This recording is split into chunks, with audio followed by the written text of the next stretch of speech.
Welcome to our channel. నేను యజ్ఞమూర్తి. పుష్ప 2 ప్రస్తుతం ఈ సినిమా మేనియా ఎలా ఉందో నేను ప్రత్యేకంగా చెప్పక్కర్లేదు.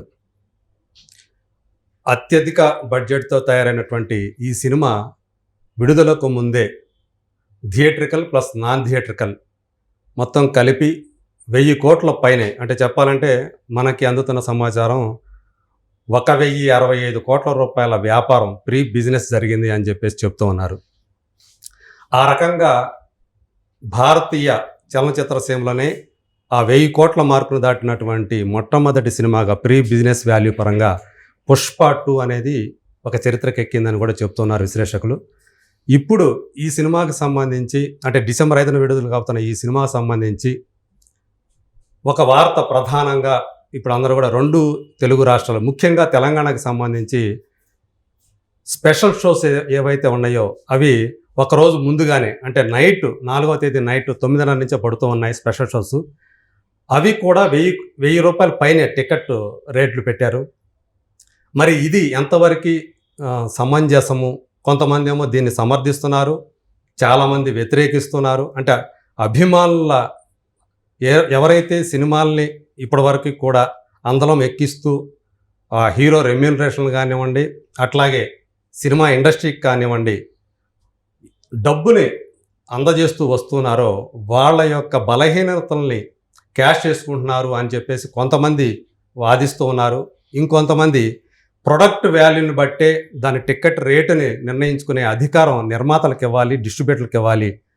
ఆ రకంగా ఎవరైతే దాని మీద ఎక్కువ ఆసక్తి చూపుతారో, సినిమా చూడాలని అనుకుంటారో వాళ్ళే ఆ సినిమాకి వెళతారు అని వాదించే వాళ్ళు ఇంకొక వర్గం. మరి దీనికి సంబంధించి మనతో చర్చించడానికి ఒక బిగ్ డిబేట్. సో 5 పేరు పొందినటువంటి సీనియర్ జర్నలిస్టులు మన ముందున్నారు. సో వాళ్ళ 5 ఏమంటారు ఈ సినిమా హైకుల విషయం కానివ్వండి, అలాగే పుష్ప 2 సాధించబోయేటువంటి కలెక్షన్ల విషయం కానివ్వండి. సో ఇది మన తెలుగు సినిమాకి గర్వకారణం అవుతుందా, లేకపోతే ఇంకో రకమైనటువంటి మార్గానికి వెళుతుందా అనేది వాళ్ళని అడిగి తెలుసుకుందాం, వాళ్ళతో మాట్లాడదాం, చర్చిద్దాం. సో నాతో పాటు భరద్వాజ్ గారు, సీనియర్ జర్నలిస్ట్. నమస్కారం సార్. అట్లాగే అప్పాజీ గారు, నమస్కారం అండి. శ్రావణ్ గారు నమస్తే. నారాయణరాజు గారు నమస్తే. నమస్కారం. దుర్గా వడ్లమాని గారు. సో వీళ్ళందరూ కూడా మనందరికీ తెలిసిన వాళ్ళు, విశ్లేషకులుగా కూడా బాగా పేరు పొందిన వాళ్ళు. ఇప్పుడు మనం అంటే సినిమా ప్రైస్లు ఏవైతే ఉన్నాయో, హైక్స్ ఏవైతే ఉన్నాయో అక్కడి నుంచి మన చర్చను ప్రారంభిద్దామండి. సో భరద్వాజ్ గారు, మొదట మీ నుంచే ప్రారంభిస్తాను నేను. సో మనం చూస్తూ ఉన్నాం బెనిఫిట్ షోలు, స్పెషల్ షోస్ అని చెప్పేసి. సో సింగిల్ స్క్రీన్కి ఒక రేటు, మల్టీప్లెక్స్కి ఒక రేటు పెట్టారు. సో 1000 రూపాయల పైన, అంటే 1200 రూపాయలు, 1100 రూపాయలు టికెట్ పెట్టారు. అలాగే మిగతా షోలకు వచ్చేటప్పటికి మనకి దాదాపు 12 రోజుల వరకు కూడా మామూలు దానికంటే కూడా 100 నుంచి 150 రూపాయలు పెంచారు సింగిల్ స్క్రీన్స్కి. అలాగే మల్టీప్లెక్స్కి అయితే 200 రూపాయలు కూడా పెంచిన ఇది కనిపిస్తుంది మనకి. అంటే 500 పైనే కనిపిస్తుంది టికెట్ ప్రైస్ అనేది మల్టీప్లెక్స్లో. వేరే ఇక్కడికి వచ్చేటప్పటికి 300 పైన, 300 నుంచి 400 దాకా సింగిల్ స్క్రీన్లో కనిపిస్తున్నాయి. సో దీన్ని ఎలా చూడాలి మీరు, ఎలా చూస్తారు మీరు? అంటే చాలా కాలం క్రితం పవన్ కళ్యాణ్ ఒకసారి టికెట్ల రేట్ల పెంపు వివాదం ఒకటి జరిగింది మనకి ఆంధ్రప్రదేశ్ ప్రభుత్వంతో. అప్పుడు ఒక మాట అన్నాడు ఆయన, డిమాండ్ అండ్ సప్లై ప్రకారం నడుస్తుంది ఏదైనా, ఏ వ్యాపారం అయినా. ఇది తెలుసుకుని టికెట్ల రేట్లకు సంబంధించిన నిర్ణయాలు తీసుకోవాలి ప్రభుత్వాలు అని చెప్పాడు ఆయన ఆ రోజున. అలాగే ఇప్పుడు కనుక చూస్తే, ఇప్పుడు నడుస్తున్నటువంటి వ్యవహారం చూస్తే బుకింగ్ చాలా వేగంగా నడుస్తోంది అనేది మనకి అర్థమవుతోంది. ఆన్లైన్ యాప్ల్లో చూస్తే బుకింగ్స్ చాలా వేగంగా నడుస్తోంది. సర్వర్లు ఇబ్బంది పడే లెవెల్లో ఎంట్రీలు ఉంటున్నాయి. కాబట్టి వేవ్ ఉంది అనేది, ఆ వేవ్ క్రియేట్ చేశారు. ఆ వేవ్ క్రియేట్ చేయటము, దీనికి సంబంధించిన ఒక మానియా క్రియేట్ చేయటం కోసం కూడా వాళ్ళు విపరీతంగా డబ్బులు ఖర్చు పెట్టారు. ఇదంతా ప్రమోషనల్ యాక్టివిటీయే. ఈ లెవెల్లో ప్రమోట్ చేసి ఈ లెవెల్లో టికెట్లు అమ్ముతున్నారు. మీరు ఇందాక 1000 రూపాయలు అన్నారు బెనిఫిట్ షోకి. బెనిఫిట్ షో అని మనం అంటున్నాం, ప్రీమియర్స్ అంటున్నారు, స్పెషల్ షోస్ అంటున్నారు. వీటి ధరలు 1000 రూపాయలు అంటున్నారు మీరు. కాదండి, 3000 వరకు నడుస్తుంది. ఓకే, అనధికారికంగా. అవునండి. అంటే సింగిల్ స్క్రీన్స్ లో 3,000 అనే మాట చెప్పి అక్కడి నుంచి బేరాలు నడిచి. మీరు అంటుంది ఫ్యాన్ షోస్. అవునండి. ఎస్. అంటే 9 o'clock తర్వాత పడుతున్నటువంటి షోస్ కి 3,000 అనే మాట చెప్పి అక్కడి నుంచి బేరాలు నడిచి 1,000 రూపాయలకి కొంటున్నారు. ఓకే. 1,500కి కొన్న వాళ్ళు ఉన్నారు, 2,000కి కొన్న వాళ్ళు ఉన్నారు, ఆవేశపడి 3,000కి కొన్న వాళ్ళు కూడా ఉన్నారు. ఓకే. అంటే టికెట్ సంపాదించడం అనేది అక్కడ ప్రధానం అంటే సినిమా చూడటం. అవును. అంటే అందరికంటే ముందు చూడాలి అని ఎవరు అనుకుంటారు? అభిమానులే కోరుకుంటారు. అభిమానుల గొంతులు కోసుకు తినటంగానే చూడాల్సి ఉంటుంది. ఓకే. క్లియర్ గా. ఓకే. అంటే ఆ సినిమా మీద ఎవరైతే ఎక్స్పెక్టేషన్స్ తో ఆ ఫీవర్ తో ఉంటారో వాళ్ళే వేగంగా పరిగెడతారు. వాళ్ళ జేబులు కొల్లగొట్టేటువంటి కార్యక్రమమే ఇది. అయితే ఇది తప్పు కాదు అని వాళ్ళు అనుకుంటున్నారు. మార్కెట్ ఎకానమీలో ఉన్నాం మనం. ఇది ఎంత మాత్రము తప్పు కాదు. ఇది మేము ఇది క్రియేట్ చేయగలిగాం. ఈ మానియా క్రియేట్ చేయగలిగాం. ప్రోడక్ట్ అంటే ఇది 2 విధాలుగా జరుగుతుంది. ఒకటి ప్రోడక్ట్ మీద ఉన్నటువంటి కాన్ఫిడెన్స్ తో జరుగుతుంది. ఓకే. ఇంకో సందర్భంలో ప్రోడక్ట్ మీద ఉన్న అనుమానంతో కూడా చేయొచ్చు ఇలాంటి పని. అంటే వీళ్ళంత ఎక్కువగా ముందే ఓపెనింగ్స్ గ్రాబ్ చేయడం కోసం ఇలాంటి ఒక ప్రోగ్రామ్ డిజైన్ చేయవచ్చు. అయితే ఇది ఎలా ఉంటుంది అనేది సినిమా చూసే వరకు ఎవరికి ఐడియాలు ఉండవు కాబట్టి ఇంత ఎక్స్పెక్టేషన్స్ క్రియేట్ చేయటం వలన ఒక ప్రమాదం కూడా ఉంది. ఓకే. ఈ ఫీవర్ క్రియేట్ అయింది ఓకే. ఇంత ఎక్స్పెక్టేషన్స్ తో ఇన్ని వేల పెట్టి డబ్బులు పెట్టి టికెట్ కొనుక్కొని లోపలికి వెళ్ళిన వాడిని సినిమా ఏ మేరకు సంతృప్తి పరచకపోయినా బయటకు వచ్చి మాట్లాడేటువంటి గొంతులో ఆ కోపం కనిపిస్తుంది. ఓకే. దాని ఇంపాక్ట్ జనంలోకి వెళ్ళిపోతే చాలా ప్రమాదం. ఇప్పుడు పరిస్థితి ఏంటంటే రివ్యూలు వద్దు అదొద్దు, మీరు 3 రోజులు వెయిట్ చేయండి, 4 రోజులు వెయిట్ చేయండి అని చెప్తున్నారు. కానీ నిజానికి రివ్యూవర్స్ కంటే ముందే థియేటర్లో కూర్చున్న ప్రతి ప్రేక్షకుడు ఏదో ఒక సామాజిక మాధ్యమంలో సభ్యుడే. ప్రతి చోట తన ఒపీనియన్ ఇమ్మీడియట్ గా అక్కడ పెట్టేస్తాడు. స్పాట్ లో 3,000 నష్టపోయాను ఈ రోజు అన్నాడు అనుకోండి, అది వేగంగా జనంలోకి వెళ్ళిపోతుంది. కాబట్టి ప్రేక్షకుడి నోటి మీద కాదు, ఇప్పుడు ప్రేక్షకుడు వేలి మీద ఇలా భవిష్యత్తు ఆధారపడి ఉంది. ఇలాంటి ఒక విచిత్రమైన సందర్భంలో ఇది ఒక భారీ జోదంగానే భావించాల్సి ఉంటుంది. ఇది అంటే మీరు చెప్పిన మల్టీప్లెక్స్ లో 700 వరకు అమ్ముతున్నారండి. 580, 600 to 700 నడుస్తుంది. సింగిల్ స్క్రీన్స్ లో 350 మీద నడుస్తుంది. వీళ్ళ టార్గెట్ వచ్చేసి 1,500 కోట్లు క్రాస్ చేయటం. ఓకే. ఓవరాల్ గా కనీసం అంటే 1,000 కోట్ల పైన బిజినెస్ జరిగినప్పుడు ఆ పెట్టుబడులు పెట్టిన వాడికి కనీసం ఇంట్రెస్ట్ తో వర్కౌట్ అవ్వాలంటే 16 కనీసం రావాలి. అంటే వాళ్ళు అందులో థియేటర్లకు వచ్చేసి 640 కోట్లు ప్లస్ అంటున్నారు. అవును. దానికి డబుల్ రావాలి. డబుల్ కనీసం 1,100 పైన రావాలి. 15 అనుకుందాం. అంటే 15 అనుకుంటే 1,500 కోట్లతో ఆల్రెడీ ఒక రికార్డు ఉంది అక్కడ. బాహుబలి 2 అది క్రాస్ చేయాలి అనేది ప్రోగ్రామ్. 2,000 crore క్లబ్ మేము ఓపెన్ చేస్తున్నాం అనే మాట వాడారు వాళ్ళు పాట్నా ఈవెంట్ లో. ఓకే. కాబట్టి ఇది మార్కెట్ వేటే. తెలుగు సినిమాని ఆ స్థాయికి 2,000 కోట్ల వసూళ్లకి ఒక తెలుగు సినిమా వెళ్ళటం అనేది అంటే 100 కోట్లు వసూలు చేస్తేనే గొప్ప విషయం అనుకున్నాం మనం. జస్ట్ ఒక 7-8 సంవత్సరాలు. ఇప్పుడు ఇది చూస్తున్నాం. రేపు దీన్ని మించి ప్రపంచ భాషల్లోకి వెళ్తోంది. స్పానిష్ లోకి, ఫ్రెంచ్ లోకి కూడా తెలుగు సినిమా ఎంటర్ కాబోతోంది అనే వార్త వింటున్నాం ఇప్పుడు. సో ఇంకా పెరిగిపోతుంది దీన్ని మించి. అవును. అంటే అంటే సంవత్సరాలు గడిచే కొంది ఒక సినిమాని ఆ మార్కెట్ మీరు అన్నటువంటి ఆ ఎకానమీ ఏదైతే ఉందో దాన్ని క్యాష్ చేసుకునే ప్రయత్నాలు ఇంకా జరుగుతూనే ఉంటాయి.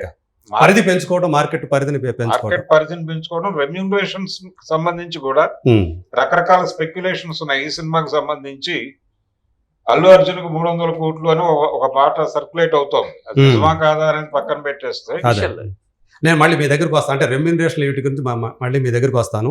మిగతా వాళ్ళ దగ్గర కూడా నేను మాట్లాడేది.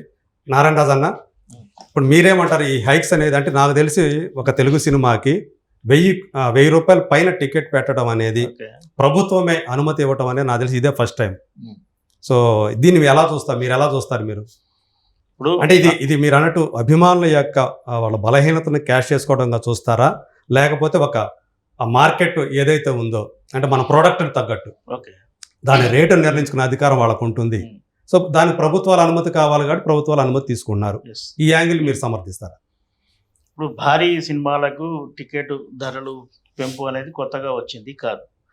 గతంలో 60-70 కోట్ల ఖర్చుతో తీసిన సినిమాలకు కూడా ఆ రోజుల్లో నాకు గుర్తున్నంత వరకు జై చిరంజీవి సినిమా నుంచి హైప్ మొదలైంది. ఓకే ఆ రోజున 100 రూపాయలు టికెట్ మీద ధర పెంచుకునే అవకాశం ఇచ్చారు. ఓకే ఆ సినిమా వర్కౌట్ కాలేదు, అది వేరే విషయం. ఆ తర్వాత అంటే చిరంజీవి సినిమా నుంచి మొదలైంది అది. జై చిరంజీవి, జై చిరంజీవి. దత్ గారు. ఉమ్. ఆ తర్వాత కొన్ని రోజులు సైలెంట్ గా ఉన్నా, ఆ తర్వాత మళ్ళీ బడ్జెట్ సినిమాలు పెరగడంతో ఈ టికెట్ పెంపు కోసం నిర్మాతలు ప్రభుత్వాన్ని సంప్రదించడం, ప్రభుత్వం అప్పుడంతా ఒకటే ప్రభుత్వం కదా, తెలంగాణ ఆంధ్రప్రదేశ్ కలిసి ఉంది కాబట్టి అక్కడ ప్రభుత్వాలు కూడా అనుకూలంగా టికెట్ ధరలు పెంచుకునే అవకాశాలు ఇచ్చాయి. అయితే అది 2-3 రోజులు లేదా వారం రోజుల వరకే ఉండేది గతంలో. మొదటి వారం అన్నట్టు ఉండేది. మొదటి వారం అనేవాళ్ళు. సినిమా వర్కౌట్ అయితే వారం వరకు వెళ్ళేవారు, లేదంటే 2వ రోజు నుంచే యాజ్ ఇట్ ఈజ్ చేసేవారు. ఇందాక భరద్వాజ్ గారు చెప్పినట్టు ప్రొడక్ట్ తయారు చేసుకునే వాడికి మార్కెట్లో అమ్మేటందుకు దానికి ఒక రేటు పెట్టుకునే హక్కు ఖచ్చితంగా ఉంటుంది. సినిమాల గురించి మనం మాట్లాడుతున్నాం, బయట అన్ని రకాల ప్రోడక్ట్లు అంటే సబ్బులు కావచ్చు, పేస్ట్ కావచ్చు, బట్టలు కావచ్చు, వాడు ఉత్పత్తిదారుడు వాడి ధరకు వాడు అమ్ముకుంటున్నాడు కదా. అలాగే సినిమా కూడా ఈ సినిమాకి మాకు ఇంత ఖర్చు అయింది, మాకు ఇంత వస్తే మాకు వర్కౌట్ అవుతుంది అనే అభిప్రాయం నిర్మాతలకు ఉండొచ్చు. ఆ నిర్మాతల అభిప్రాయాన్ని ప్రభుత్వం కూడా కన్సిడర్ చేయడం వల్ల ఆ టికెట్ల హైప్ వస్తుంది. అయితే దీన్ని తప్పుపట్టే అవసరం లేదు. అభిమానుల వీక్నెస్ అనడం కంటే అభిమానుల ఉత్సాహాన్ని కూడా అనొచ్చు. ఓకే, నిజానికి నేను కొంత సాఫ్ట్వేర్ పిల్లల్ని అబ్జర్వ్ చేసినప్పుడు సినిమా చూడాలన్న తపన, వాళ్ళు ఫ్యాన్స్ కావచ్చు కాకపోవచ్చు, మొదటి రోజు చూడాలి, మొదటి షోనే చూడాలి అన్న తపనతో వాళ్ళు ఆ సినిమా మీద ఉన్నటువంటి ఏదైతే హైప్ బజ్ ఏదైతే ఉందో దాన్ని బట్టి దాన్ని ముందే చూడాలి. నిజంగా టెక్నికల్ గా ఇది 5వ తారీఖు రిలీజ్ అయినా ఈ షోస్ ముందే పడుతున్నాయి కాబట్టి అసలు 4వ తారీఖు రిలీజ్ అయినట్టే సినిమా. కాబట్టి ఈ హైప్ అనేది తప్పేమి కాదు. గతంలో ఇది బాంబేలో కానీ మొత్తం కొన్ని చోట్ల ఇలాంటి హైప్ అనే ప్రక్రియ ఉందని మనకు తెలిసింది. కాబట్టి కొత్తగా తెలంగాణ ప్రభుత్వం ఎక్కువ పేరు పెంచుకునేందుకు అవకాశం కల్పిస్తోంది అనే అభిప్రాయంతో నేనైతే ఏకీభవించను. సినిమా పట్ల ఆసక్తి ఉంది కాబట్టి ఎంత రేట్ అయినా పెట్టి ఆడియన్స్ చూడగలడు. గతంలో నేను వినేవాడిని, సినిమా బ్లాక్ టికెట్ సిస్టమ్ ఉన్నప్పుడు 50 రూపాయల టికెట్ 200 పెట్టి చూశాను, 300 పెట్టి చూశాను అని ఘనంగా చెప్పుకున్న ఫ్యాన్స్ కూడా ఉండేవాళ్ళు. అలాంటిది ఇప్పుడు అవాయిడ్ అయింది కాబట్టి ఆన్లైన్లో బుక్ చేసుకునే అవకాశం ఉంది కాబట్టి ఆ సినిమా మిస్ కాకూడదు. ముందు మిగతా స్నేహితులతో షేర్ చేసుకోవాలన్నా, ఇందాక సోషల్ మీడియాలో షేర్ చేసుకోవాలన్నా వాడు మొదటి ఆట చూడడానికి లేదా 2వ ఆట చూడడానికి ఇష్టపడుతున్నారు. దానికోసం ఈ డబ్బు అనే విషయం పెద్ద సీరియస్గా తీసుకోవట్లేదు అనేది నేను అభిప్రాయపడుతున్నాను. ఓకే, సో మొత్తానికి మీరు 5గురు కూడా ఈ సినిమా హైక్స్ అనేవి, టికెట్ హైక్స్ అనేది ఈ స్థాయిలో అంటే ఇదివరకు ఏదైతే ఇచ్చిందో గవర్నమెంట్లు ఇచ్చాయో వాటిని మించి ఈ సినిమాకి మరింత ఎక్కువగా ఈ హైక్స్ అనేది, టికెట్ హైక్స్ అనేది ప్రభుత్వం ఇవ్వటం అనేది మీరు సమర్థిస్తున్నారు లేదంటే ఏమని చెప్తారు? మీ చేతుల్లో ఉన్నటువంటి ఆ ప్లకార్డుల ద్వారా తెలియజేస్తే సంతోషిస్తాం.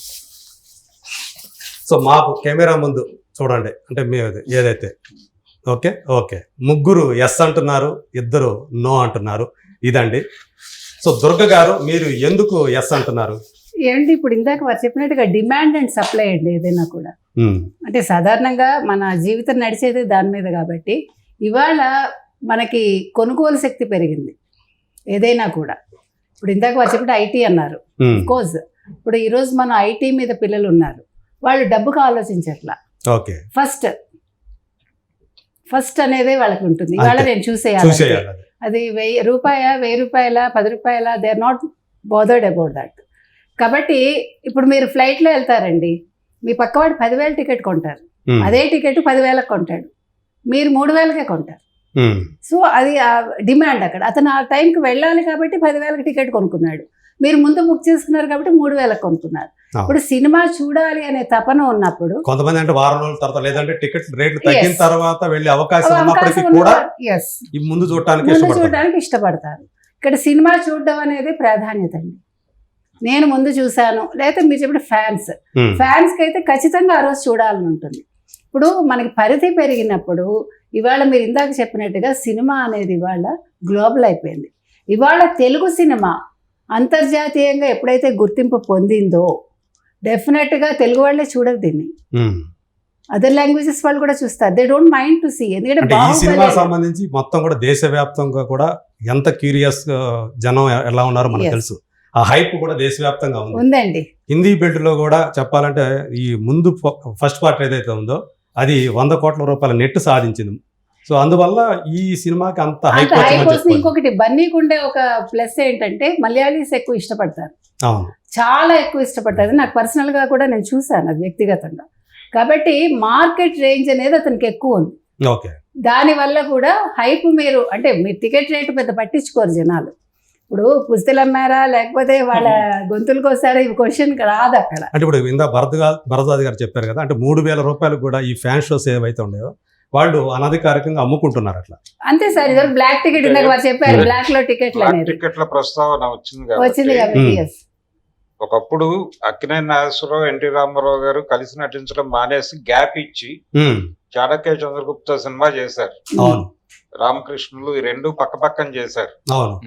ఆ సినిమాకి అప్పుడు బాల్కనీ టికెట్లు ఎంత, ₹2.30. చాణక్య చంద్రగుప్త అంటే కళామందిర్లో, విజయవాడ కళామందిర్లో ₹2.30 బాల్కనీ టికెట్ ని ₹150 అమ్మారు. తిరుపతిలోనూ కూడా. అంటే ఎన్ని రేట్ల ఎక్కువ డబ్బులకి ఆ రోజునే కొన్నారు. ₹150 అంటే చాలా ఎక్కువ. ఒక ఫ్యామిలీ ఆ రోజుల్లో నడిచేది. కాబట్టి మనకు ఆ ఇష్టం ఉన్నప్పుడు, అభిమానం ఉన్నప్పుడు ఎంత పెట్టడానికి వాళ్ళు కూడా ముందుకు వస్తారు. అంతేనండి. ఇప్పుడు ఏమంటే మీరు ఒక పిజ్జా కొనుక్కుంటారు, 500 యు ఆర్ నాట్ బాదర్డ్ కదా, 499 ఇస్తారు. అలాగే ఇది కూడా ఒక చీర కొనుక్కుంటారు. సో మనిషికి అవసరం, నేను ఇది చూడాలి అనుకున్నప్పుడు ఇప్పుడు యువత ఎట్లా ఉన్నారంటే వాళ్ళ డబ్బు గురించి ఆలోచించట్ల, ఇమీడియట్ గా అది ఫుల్ఫిల్ అయిపోవాలి వాళ్ళ విష్, అంతే. అందుకని అది వాళ్ళు తప్పుగా అనుకోవట్లేదండి. కాబట్టి మీరు ఆ రేట్ల హైక్ ఏదైతే ఉందో నేను సమర్థిస్తున్నానండి. శ్రావణ గారు మీరు ఎందుకు నో అంటున్నారు? ఖచ్చితంగా సార్, నేను కొంచెం విస్తృతంగా కూడా చెప్తాను. ఇప్పుడు ముఖ్యంగా నేను కొంచెం ముందు సూచన ఏంటంటే సినిమా కంటెంట్, సినిమా మీద విశ్లేషణలో సాధ్యమైనంత వరకు నేను సినిమా ప్రొడక్షన్ వాళ్ళ వైపే ఉంటాను. సినిమా పాజిటివ్ సైడే ఉంటాను. సినిమాను సినిమాలనే చూడాలి, ఈ మెసేజ్లు అట్లాంటివి అంటున్నప్పుడు కూడా నేను సినిమా ఎంటర్టైన్మెంట్ ఒక ఐటమ్ దానికైనా చూస్తాను, అంతవరకు. కానీ ఈ సినిమా ధరలు పెంచినటువంటి విషయాన్ని చూసినప్పుడు ఖచ్చితంగా నేను ఈ తరహా పెంచిన విధానానికి విమర్శిస్తాను, ఖండిస్తాను. అవసరమైతే చిన్నపాటి ఉద్యమైనా చేస్తానికి కూడా సిద్ధంగా ఉంటానని చెప్తాను. రైట్, అంటే అవసరమైతే కోర్టు ద్వారా పిల్ చేస్తే ఎట్లా ఉంటుందో కూడా విశ్లేషిస్తాను. సో ఎందుకు అంటే ఇప్పుడు మనం తెలుగు సినిమా రీజనల్ స్థాయి దాటి, అంటే తెలుగు ప్రాంతం దాటి, దక్షిణ ప్రాంతం దాటి, ఇండియా దాటి, నేషనల్ ఇంటర్నేషనల్ స్థాయికి లేగింది. ఒక అంతర్జాతీయ వేదికల మీద ఆస్కార్డు లెవెల్లో తీసుకువెళ్తున్న సినిమా. ఆ స్థాయిలో నిలబడే సినిమాని మాతృభూమి నేల మీద వేర్లున్న స్థలంలో ఇక్కడ దీన్ని సినిమాని ప్రేక్షకుడు థియేటర్కి వెళ్ళి చూడాలని ఒక కోరికని చంపుతున్న అంతకులు ఎవరంటే మళ్ళీ ఆ సినిమా నిర్మాతలు, ఆ సినిమాని క్రియేట్ చేస్తున్న టెక్నీషియన్స్. సినిమాను చూడాలని ప్రేక్షణ కోరికను చంపుతున్నారు, ఆల్రెడీ చంపేశారు. అంటే థియేటర్కి వెళ్ళి చూడాలి. నేను ఇక్కడ మిమ్మల్ని ఒక అడ్డం వస్తున్నాను, ఎందుకంటే మీకు తక్కువ ధరకి, నార్మల్ ధరకి, ఇదివరకు ఉన్న ధరకి చూసే అవకాశం మీకు ఉంది. దాన్ని కూడా చెప్తాను, నేను చెప్తాను.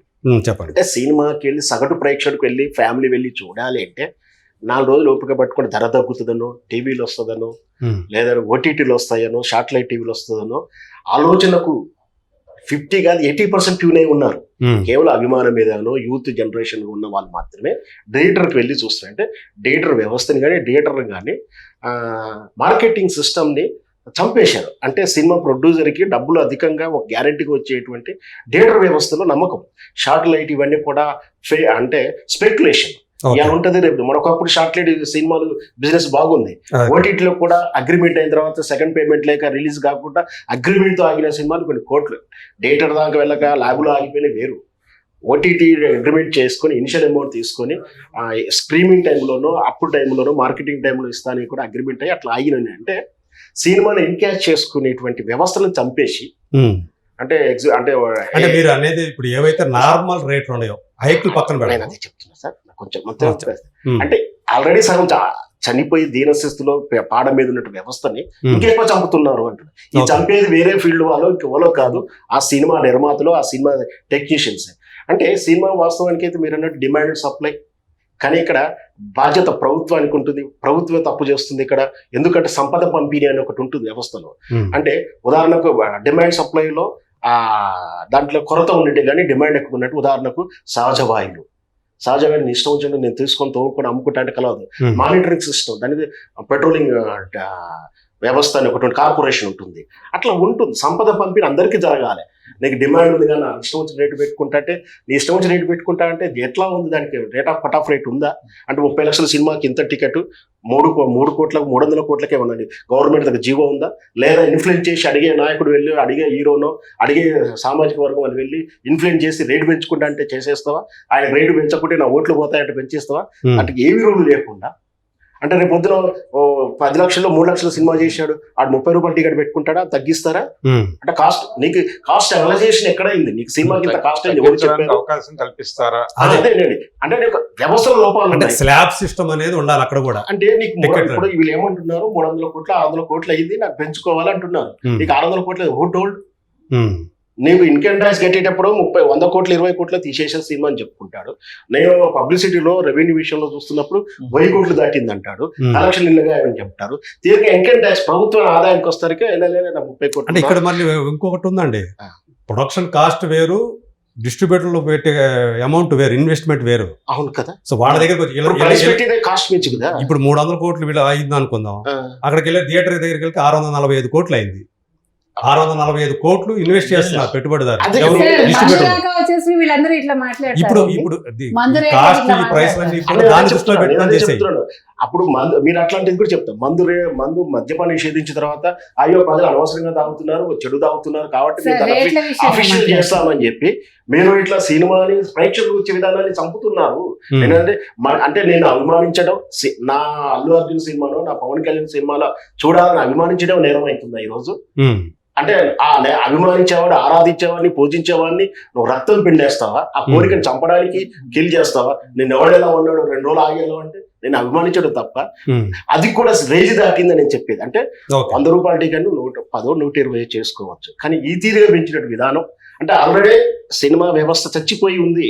థియేటర్ రాసినటువంటి రోజుల నుంచి ఎంత బాగా టాక్ వస్తుందో, ఎంత అభిమానితను చూసే వ్యవస్థల నుంచి, అంటే ఇక్కడ ఇంటర్నేషనల్ స్థాయికి వెళ్ళాక మాతృభూమిలో అంటే తెలుగులో సినిమా చూస్తానికి కూడా కలెక్షన్ కూడా రేపు రావడానికి కూడా అవకాశం లేనప్పుడు చాలా థియేటర్ ఆల్రెడీ షాపింగ్ మాల్స్ అవుతున్న రోజుల్లో ఓ 4 చేతుల్లో సినిమా థియేటర్లు అన్ని వెళ్ళిపోయినప్పుడు, అంటే ఇంత అస్తవ్యస్తమైన వ్యవస్థని చంపడానికి బయట ఎవరు ప్రయత్నం చేస్తలేరు.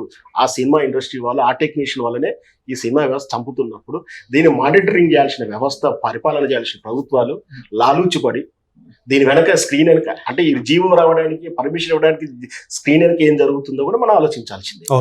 లాబింగ్లు ఉంటాయి, ఇంట్రెస్ట్ ఉండొచ్చు. అంటే ఓట్లకు చూస్తున్నారా, రకరకాల పర్సంటేజ్ చూస్తున్నారా, లేదు వాళ్ళకు లీగాలిటీ ఉంటుంది, వీళ్ళు అడుగుతారు మరి రికమెండ్ చేస్తాం. ఇవన్నీ కూడా ఏంటంటే వ్యవస్థలో లోపాలు. ఎవరు చేసినా సినిమాని చంపేస్తా ఉన్నారు. ఈ దశలో ఇంటర్నేషనల్ స్థాయి, ఒక హాలీవుడ్ స్థాయికి వెళ్ళిన సినిమాని రూట్ లో ఉన్నటువంటి ఆ చెట్టు, ఆ కాండం పెరుగుతున్న భూమి వేర్లో ఉన్నటువంటి తెలుగు భూమిలో, ఈ తెలుగు ఇండస్ట్రీలో వీళ్ళే సినిమా ఇండస్ట్రీ చంపడానికి వీళ్ళే కారణమవుతున్నారు. నేను ఈ విషయంలో ఓన్లీ ఈ పుష్ప విషయంలో అక్కడ కాకుండా అన్ని సినిమా ధరలు పెంచాల్సిన విషయంలో జరుగుతూ ఉంది. ఆ విధానాన్ని స్వస్తి పలకాలి. లేదంటే అసలు ధరలు ఎవరి సినిమా ఇష్టం వాళ్ళని ఒక్కొక్క జీవో తీయండి. ఇప్పుడు మనం చూసాం 3 లక్షలు 10 లక్షలు సినిమా చేసినప్పుడు చిన్న చిన్న చిత్రాలు ఉన్నాయి. వాడు ఆ రేటు పెట్టుకుంటాడు. నువ్వు 100 కోట్లు అన్నావు, 100 కోట్లు లేదు. నువ్వు ప్రొడక్షన్ స్టార్ట్ చేసేటప్పుడే మేము ఇట్లా 600 కోట్ల ప్రాజెక్టు మేము చేయబోతున్నాం, మాకు పర్మిషన్ ఇవ్వండి అనేది అక్కడ ఏమి ఉండదు పాలసీ. తీరా రిలీజ్ చిన్న నిర్మాతలు, చిన్న బడ్జెట్ తో తీసేసి నిర్మాతలు ఎవరు కూడా పట్టించుకోరు.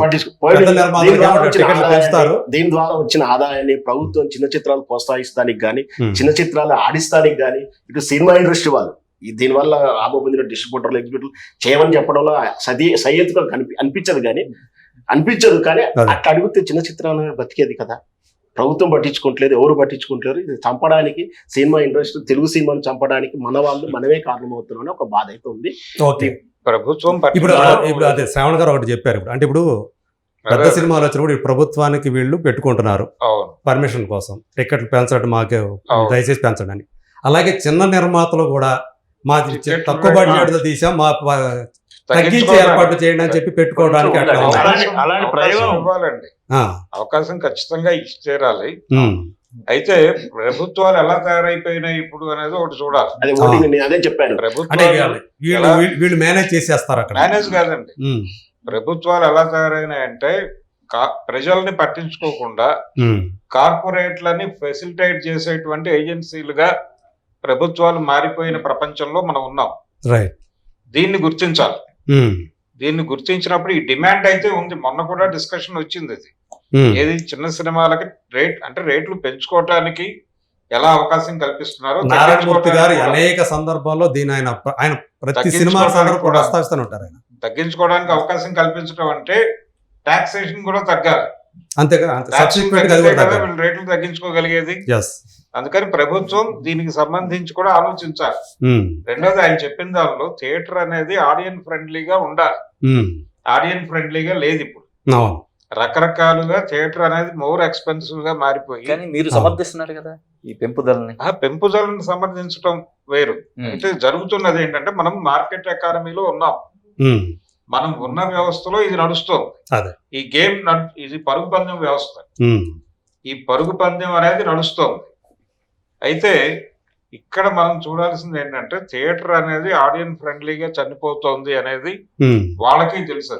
ఓకే. నేనేమనుకుంటున్నానంటే వాంటెడ్ గానే సింగిల్ స్క్రీన్స్ చంపేసి ఉమ్, సింగిల్ స్క్రీన్ ఆడియన్స్ ని ఓటీటీలకు గెట్టేసి ఉమ్, మల్టీప్లెక్స్ ఆడియన్స్ మాత్రమే, అంటే ఒక స్పెషల్ జోనర్ ఆడియన్స్ మాత్రమే ఉంచి um, theatre single screen audience in total గా ఓటీటీలుగా తెరమే కాన్స్పరసీ ఏదో ఉమ్, ఒకటి కనిపించకుండా డిజైన్ అవుతుందేమో అని ఒక డౌట్ ఉంది. అంటే గురువు గారు చిన్న మల్టీప్లెక్స్ అనేవి చిన్న సింగిల్ చంపాలనే ఉద్దేశం ఉండకపోవచ్చు, కానీ ఫలితం అదే ఉంటుంది. తెలిసి చేస్తున్నారా తెలియక చేస్తున్నారా? అదే. ఉమ్. ఇప్పుడు అప్పాజీ గారు, ఇప్పుడు మీరేమంటారు? మీరు నో చెప్పారు కదా, అన్న వస్తాను.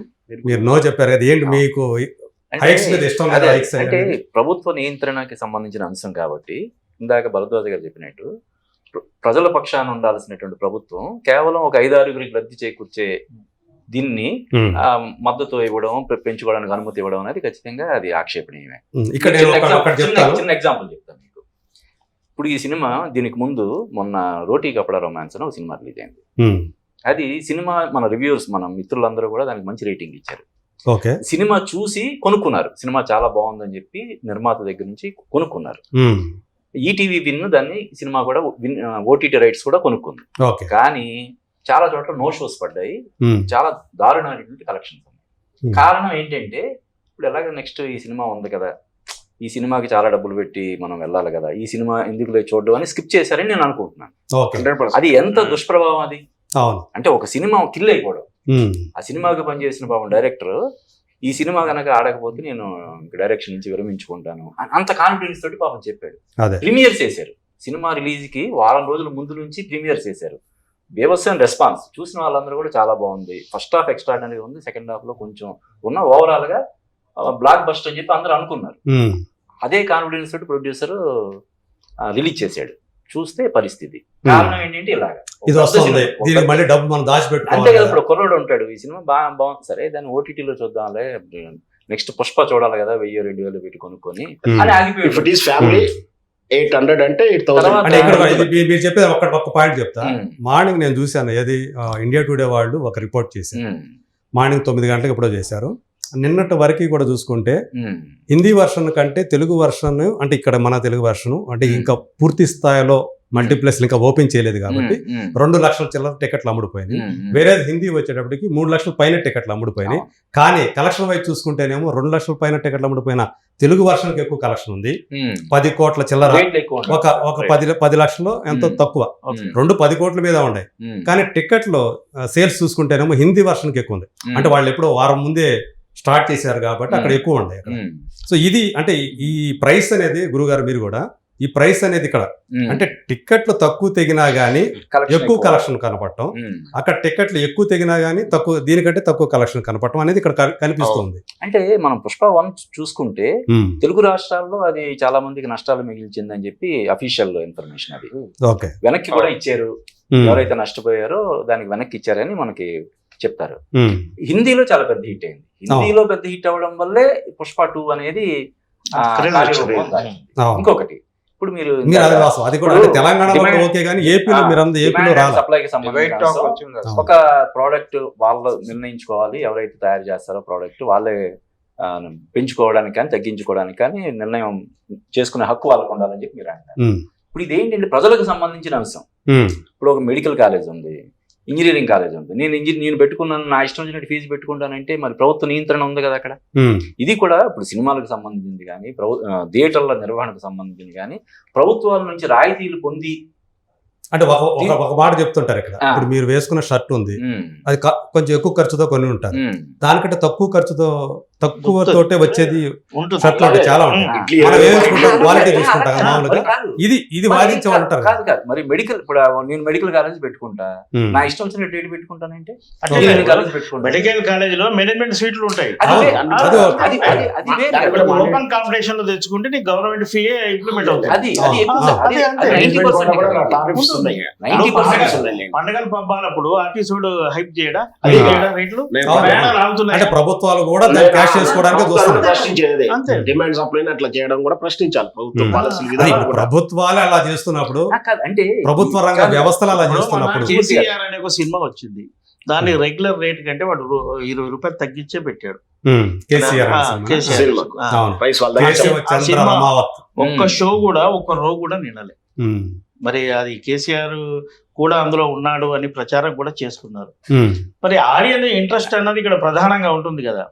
నువ్వు కొన్ని సినిమాల ప్రమోషన్ కోసం క్రాస్ రోడ్ లో మొదటి రోజు మార్నింగ్ షో ఫ్రీ కూడా చేసే సందర్భాలు ఉన్నాయి, అయినా హాల్ నిండలేదు. ఇక్కడ ప్రేక్షకుడి ఇంట్రెస్ట్ అనేది ప్రధానం. వాడికి అవసరమైతే ఎంత దూరం అన్నా వెళ్తాడు. ప్రభుత్వ నియంత్రణ ఉంది కాబట్టి రేటు పెంచుకునే అవకాశం ఇచ్చారు. ఇప్పుడు చిన్న సినిమాలకు తగ్గియాలంటే మినిమం థియేటర్ మెయింటైన్ అయితే కావాలిగా, థియేటర్ బతకాలిగా, అక్కడ 25 మంది స్టాఫ్ ఉంటారుగా, కరెంట్ బిల్లు ఉంటుందిగా, అవన్నీ బతకాలంటే మినిమం రేటు పెట్టారు. దాని మీద చిన్న సినిమాలకు ప్రోత్సాహం కావాలంటే ఇందాక పెద్దలు అన్నట్టుగా ఎంటర్టైన్మెంట్ ట్యాక్స్ లో బెనిఫిట్స్ ఇవ్వాలి. గతంలో 8% దాని తగ్గి అదే అందులో కూడా తగ్గియాలి. రేట్లు పెంచడం వల్ల లబ్ధి పొందేది ఎవరన్నది చూస్తే మా అయితే వేళ్ల మీద లెక్కించే వాళ్ళు ఉంటారు, 10 మంది ఉంటారు. నష్టపోయేదేమో లక్షల్లోనూ లేకపోతే ప్రేక్షకుల రూపంలో ఉండేవాళ్ళు ఉంటారు.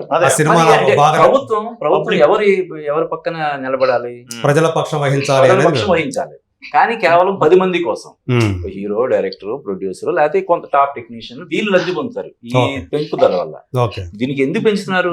అల్లు అర్జున్కి 300 కోట్ల రెమ్యునరేషన్ కోసం, సుకుమార్కి 175 కోట్ల రెమ్యునరేషన్ కోసం, నిర్మాతలకు 100 కోట్ల పైన లాభం కోసం. ఇదే కదా మనం చూస్తుంటే లెక్కలు. ఇప్పుడు ఏ రామాయణాన్నో మహాభారతానో లేకపోతే మన సంస్కృతిని ప్రతిబింబించే సినిమాలు చేయడం కోసం విపరీతంగా ఖర్చు పెట్టారు కాబట్టి దానికోసం పెంచాలి అంటే అది వేరే విషయం. కేవలం ఒక 10 మందికి లబ్ధి చేకూర్చడం కోసం ప్రభుత్వం ఇంత ప్రజల పక్షాన ఉండాల్సినటువంటి ప్రభుత్వం ఇలాగ పెంపుదలని ప్రోత్సహించడం, అనుమతులు ఇవ్వడం అనేది సరికాదని నా అభిప్రాయం.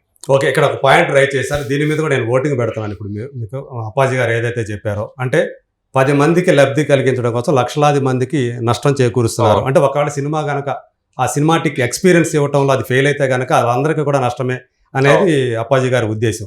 సో ఇలా అంటే ఇది నిజంగా ప్రభుత్వాలు అనేవి కేవలం నలుగురికో లేదా 10 మందికో మాత్రమే లబ్ధి చేకూర్చే విధంగా వ్యవహరిస్తున్నాయంటే మీరందరూ ఏం చెప్తారు సార్? ఓటింగ్ ద్వారా తెలియజేయండి. మీరు ప్రభుత్వాలు 10 మందికి అంటే ప్రజల పక్షం వహించకుండా 10 మంది పక్షం వహిస్తున్నాయా అంటే ఏం చెప్తారు? మీరు కూడా అంటే మీరేం చెప్తారు? ప్రభుత్వాలు ప్రజల పక్షం వహిస్తున్నాయా అంటే లేదు అంతే కదా? లేదు. ఓకే, క్వశ్చన్ కన్ఫ్యూజ్ చేశారు. మళ్ళీ ఇప్పుడు రేట్లు పెంచుకోవటం అనేది 10 మందికి లబ్ధిగా చేకూర్చడంలో భాగంగా ప్రభుత్వాలు చేస్తున్నాయని అప్పాజీ గారు చెప్పారు. లక్షలాది మందికి నష్టం కలుగుతుందని కూడా ఆయన చెప్పారు. అంటే దీన్ని దృష్టిలో పెట్టుకునే ప్రభుత్వాలు హైకులు ఇస్తున్నాయా, టికెట్ హైక్స్ అని నేను అడుగుతున్నాను. అవును, అంది కదా. అంటే అంతే ప్రజలకు నష్టం చేకూరుస్తున్న బాధ్యతారహితంగా ఉంటుంది. సో ప్రభుత్వాలు 10 మందికి లబ్ధి కలిగిస్తున్నాయి టికెట్ హైక్ పెంచడం వల్ల.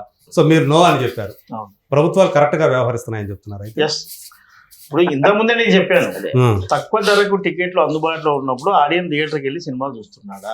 ఓకే. ఇప్పుడు అంత నీకు ఎంటర్టైన్మెంట్ స్క్రీన్ మీద కావాలి, ఒక టైటానిక్ కావాలి, ఒక అవతార్ సినిమా కావాలి, తెలుగులో కూడా అలాంటి సినిమాలు తీయాలి అన్నప్పుడు దానికి అలా అలా అంతటి నీకు ఎంటర్టైన్మెంట్ స్క్రీన్ మీద ఇస్తున్నప్పుడు నాకు ఇంత ఇవ్వు అని వాడు అంటున్నాడు. దానికి ప్రభుత్వం కూడా ఆ సినిమా మేకింగ్ ఇవన్నీ చూసి తెలుగులో కూడా అంటే ప్రాంతీయ స్థాయిలో కూడా అంతర్జాతీయ స్థాయి ఉన్న సినిమాలు రావాలంటే ప్రభుత్వ పరంగా కూడా కొంత ప్రోత్సాహం కావాలి. ఇవి ఒక సినిమాకే కాదు, ఇండస్ట్రీలకు కూడా ప్రభుత్వాలు ఇస్తుంటాయి. దాని ద్వారా ఇండస్ట్రీ పెట్టిన ఒక ఓనర్కు వారి ఫ్యామిలీకి బెనిఫిట్ చేసినట్టు కాదు, అక్కడ వచ్చే ప్రొడక్ట్ కొన్ని వేల మందికి, లక్షల మందికి, కోట్ల మందికి వినోదం కూడా అందిస్తుంది. దానికోసం మన ఆడియన్స్ కొంత భరించగలరు అని ఒక ప్రభుత్వం చెప్పడం సబబే. అయితే ఇది నిర్బంధం కాదు, ఇది నిత్యావసర వస్తువు కాదు. నీకు 1000 రూపాయల టికెట్ నచ్చితే వెళ్ళు, లేకుంటే వెళ్ళకు. ఆల్టర్నేటివ్ సినిమా ఇంకోటి ఉంది. ఇంకొక విషయం కూడా చెప్పారు, ఇంకో పాయింట్ లేవనెత్తారు. అంటే హీరోల యొక్క రెమ్యూనరేషన్ పెంచడంలో భాగంగా కూడా ఈ పెంచుతున్నారు అని చెప్పి. హీరో పుష్ప 2 అనే సినిమా మనం మాట్లాడుతున్నాం, 1100 కోట్ల వ్యాపారం జరిగింది అని అన్నాం కదా. అలా అల్లు అర్జున్ అనే వాళ్ళు లేకుండా ఎల్లయ్యో మల్లయ్యో ఉంటే అసలు సబ్జెక్ట్ ఉంటుందా? ఆయనకు అంత కెపబిలిటీ ఉంది, అంత మార్కెట్ ఉంది. ఆయన పెర్ఫార్మెన్స్ చూసేందుకు ఆడియన్స్ థియేటర్కి వస్తారు. దాన్ని అద్భుతంగా సుకుమార్ లాంటి డైరెక్టర్ తీయగలుగుతాడు. దీన్ని అంతే అద్భుతంగా ప్రొడ్యూసర్లు ఖర్చు పెట్టగలుగుతారు అనడం వల్లే కదా ఇది. ఇందాక మీరు షర్టు ఉదాహరణ చెప్పినట్టు బ్రాండ్ నాన్ బ్రాండ్ ఉంటాయి కదా. నీకు non brand cinema Allu Arjun లేని సినిమాలు మార్కెట్ లో ఉన్నాయి కదా, వారానికి 7-8 వస్తున్నాయి. అందులో కూడా నువ్వు వినోదం వెతుక్కోవచ్చు కదా. మరి ఎందుకు వెతుకు? నీకేమో అల్లు అర్జున్ సినిమా కావాలి, కానీ దానికి ₹1 ఎక్కువ పెట్టడానికి నువ్వు ఇబ్బంది పడుతున్నావు. ఇబ్బంది పడితే ఆగు కొన్ని రోజులు. ఇది నిత్యావసరం కాదు. అంటే ఇవాళ బియ్యం పెట్టండి, ఈ ఓపెన్ ఇది. మీరు అన్నట్టుగా 2 వారాలకు 3 వారాలకు సినిమా బాగుంది అనుకుంటే 4 వారాలు ఆగాలి, బాగాలేదు అనుకుంటే 1 వీక్ తేడాలు వస్తాయి కదా. అంటే 4 వారాల దాకా ఇప్పుడేమి ఇవ్వట్లేదు, 12 రోజులు లేదంటే 14 రోజుల వరకే ఇస్తున్నారు. కొన్ని రాష్ట్రాల్లో పెంచుకోవడానికి అనుమతులు ఇచ్చేది లేదు. బెనిఫిట్ షోలు వేయడానికి ప్రీమియర్ షోలు కానీ పెంచుకోవడానికి ఇక్కడ తమిళనాడులో కూడా మనకి ఇది కనపడదు, కేరళలో కూడా మనకు కనపడదు. దుర్గ గారు మీరేమంటారు? ఇప్పుడు మీరు ఇది నేను సమర్థిస్తున్నానండి, దాని గురించి కాదు. కానీ ఇక్కడ మీకు ఏంటంటే సినిమా అనేది ఇప్పుడు మీరు మిగతా రాష్ట్రాలతో కంపేర్ చేస్తే తెలుగు రాష్ట్రాల్లో సినిమా మీద ఆసక్తి ఎక్కువ. కానీ ఇంత పరిడవిల్లుతోంది మీకు. ఒకప్పుడు బాలీవుడ్ అంటే ఈరోజు టాలీవుడ్ వెళ్తుంది కదా, ఈరోజు దాని మించి ఉంది టాలీవుడ్ అనేది. అయితే ప్రభుత్వాలు అనేవి, ఇందాక నేను ఎస్ అని ఎందుకన్నానంటే 10 మంది కోసం అనేది మాత్రం నేను వ్యతిరేకిస్తున్నాను, కానీ రేట్ల పెంపు గురించి నేనేమి వ్యతిరేకించట్లేదు. ఇది 10 మందికి మాత్రం. ఎందుకంటే ఒక హీరోకి ఇవ్వడానికో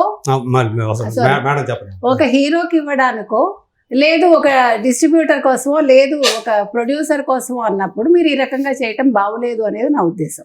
కానీ ఇందాక మీరు చెప్పినట్టు వినోదం అనేది పంచేటప్పుడు టికెట్ పెంచుకున్నప్పుడు వాళ్ళకి ఇష్టమైనప్పుడు చూస్తారు, అంతవరకే.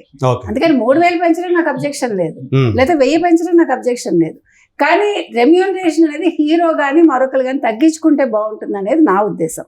వాళ్ళ కోసం ప్రభుత్వాలు పెంచొద్దు అనేది మాత్రం నేను చెప్తాను. లేదండి, ఇది కార్పొరేట్లని ఫెసిలిటేట్ చేసే ఏజెన్సీగా ప్రభుత్వాన్ని చూస్తే ఈ అనుమానం రాదు. అన్ని చోట్ల జరుగుతోంది. ఇది ఒక చోట సినిమా ఇండస్ట్రీలో మాత్రమే కాదు, అన్ని రంగాల్లో ఉంది. అన్ని రంగాలలోనూ కార్పొరేట్లను ఫెసిలిటేట్ చేయటమే పరమావధిగా ప్రభుత్వాలు పనిచేస్తున్న సందర్భం మనం చూడొచ్చు. గ్లామర్ ఫీల్డ్ కాబట్టి మనకి ఎక్కువ ఇది కనిపిస్తోంది. అంటే నెమ్మదిగా సినిమాని 3 స్థాయిల్లోకి పంపించే ప్రయత్నం జరుగుతోంది. లోకల్ మార్కెట్ సినిమా, జాతీయ మార్కెట్ అంటే pan India cinema, world market ని టార్గెట్ చేసే సినిమా. అంటే గతంలో మనం బ్లాక్ అండ్ వైట్, కలర్ అని ఒక డివిజన్, హై బడ్జెట్, లో బడ్జెట్ అనే ఒక డివిజన్ చూసాం. ఇప్పుడు పరిస్థితి ఇలా మారింది. అవును, local cinema, pan India cinema, world cinema. World cinema అనుకుందాం. ఉమ్, అనుకున్నప్పుడు ఈ లోకల్ సినిమాని థియేటర్లో చంపేసి దీన్ని కూడా ఓటీటీ మాత్రమే, అంటే సింగిల్ స్క్రీన్ ఎలాగైతే సింగిల్ స్క్రీన్ ఆడియన్స్ ని మీరు చూస్తే మొత్తం 2 తెలుగు రాష్ట్రాల్లో క్రమంగా సింగిల్ స్క్రీన్స్ వెళ్ళిపోతున్నాయి. అవును, ఊళ్ళో అయితే ఇదివరకు 5 ఉన్న చోట ఇప్పుడు 1, 2 రియల్ ఎస్టేట్ వెళ్ళిపోతున్నాయి. అవును, కరెక్ట్. వాటిలో అంటే కళ్యాణ మండపాల కింద కళ్యాణ Complex లో మండపాలు కళ్యాణ మారినాయి. మండపాలు. ఇప్పుడు శాటిలైట్ గొడవ మొదలైనప్పుడు ఈ ప్రైవేట్ టీవీ ఛానల్స్ వచ్చినప్పుడు వాటితో పోటీ పడలేక, అంటే జనాలు ఆ టైంలో ఆ రేట్లకు కూడా కాంపిటేట్ చేయలేక టీవీలో వచ్చినప్పుడు చూద్దాం అనుకుని థియేటర్కి రావట్లేదని కళ్యాణ మండపాలుగా మారాయి. ఇప్పుడు ఇప్పటి పరిస్థితి ఏమిటి? ఇప్పుడు రియల్ ఎస్టేట్. ఇప్పుడు గనక అంటే ఆ మధ్య ప్రొడ్యూసర్ కౌన్సిల్ ఒక మాట ఉంది సమ్మె టైంలో, మేము హిట్ సినిమా అయితే 10 వారాల తర్వాత ఓటీటీలో వేస్తాం, సినిమా ఫ్లాప్ అయితే 4 వారాల్లో ఓటీటీలో వేయొచ్చు అని ఒక నిర్ణయం బయటకు వచ్చింది. అప్పుడు ఆడియన్స్ అంటే సినిమా ప్రేక్షకులందరూ ఒక సంఘంగా లేరు అనేది ఒక కాన్ఫిడెన్స్ ఉండాలి. ఓకే, వీళ్ళందరూ ఒక సంఘంగా ఉండి వచ్చిన సినిమానల్లా ఫ్లాప్ చేయగలిగితే మనం 4 వారాల్లో మన ఇంట్లో చూడొచ్చు కదా అనుకుంటే ఏంటి పరిస్థితి, సినిమా పరిస్థితి? రైట్. అవును, 4 వారాలు అంటే ముందే అనుకోవాలిగా, ఇంకా ముందే అనుకోవాలిగా, అనుకోరు అనేటువంటి కాన్ఫిడెన్స్ ఉంది. వారానికి 15 రోజులకు కూడా అనుకుంటే టికెట్ అనుకుంటాడు. అంటే మూర్తి గారు అప్పుడు ఇందాక మన భరద్వాజ్ గారు చెప్పారు, విజయవాడలో ఒక థియేటర్లో 2 రూపాయలు 30 పైసలు ఉన్న పైసలు 150 రూపాయలు అమ్మారని చెప్పి, అది బ్లాక్ మార్కెటింగ్. ఇప్పుడు బ్లాక్ మార్కెటింగ్ తో దీన్ని పోల్చుతున్నారు. అంటే అధికారికంగానే బ్లాక్ మార్కెటింగ్ అనేది చట్ట వ్యతిరేకం కదా, దాన్ని ఎవరు సమర్థించం కదా,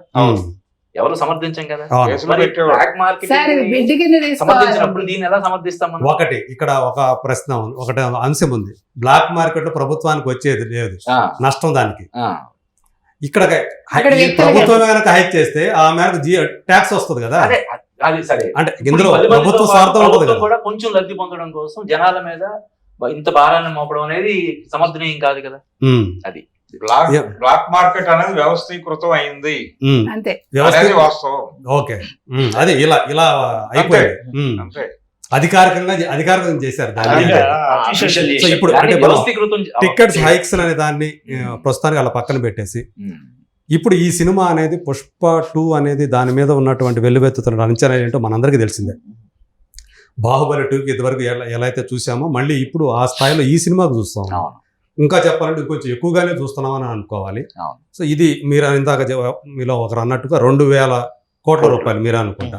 సో ఆల్రెడీ దంగల్ అనే సినిమా అంటే ఇప్పటి వరకు అయితే 1000 కోట్లు కానీ 1500 కోట్లు కానీ దాన్ని దాటినటువంటి ఆ బెంచ్ మార్క్ దాటిన మొదటి సినిమాగా బాహుబలి 2 అనేది రికార్డ్ క్రియేట్ చేసింది. సో మనకున్నటువంటి లెక్కల ప్రకారం 1800 కోట్ల పైనే వచ్చింది ఇప్పటి వరకు అయితే. దాని తర్వాత దంగల్ అనే సినిమా, ఎందుకంటే చైనాలో అది కొంచెం లేట్గా రిలీజ్ అయ్యి అక్కడ వచ్చే కలెక్షన్లు పోల్చుకుంటే నీ దగ్గర 2000 చేరువులోకి, కొంతమంది అయితే 2000 అని కూడా చెప్తూ ఉంటారు. సో గురువు గారు ఇందాక చెప్పారు 2000 కోట్ల రూపాయల టార్గెట్ దీన్ని అని చెప్పేసి.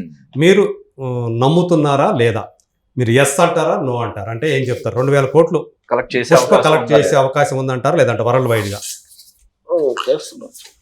అప్పాజీ గారు ఎస్, శ్రవణ్ గారు ఎస్, భరద్వాజ్ గారు ఎస్, దుర్గ గారు ఎస్, ఒక్క నారాయణ రాజు గారు మాత్రం నో అంటున్నారు. నారాయణ రాజు గారు ఏంది, మీరు నమ్మకం లేదా మీకు పుష్ప 2 మీద 2000 కోట్ల రూపాయలు వసూలు చేయదని? నేను 2000 కోట్లు అనే అంకెని వ్యతిరేకించాను.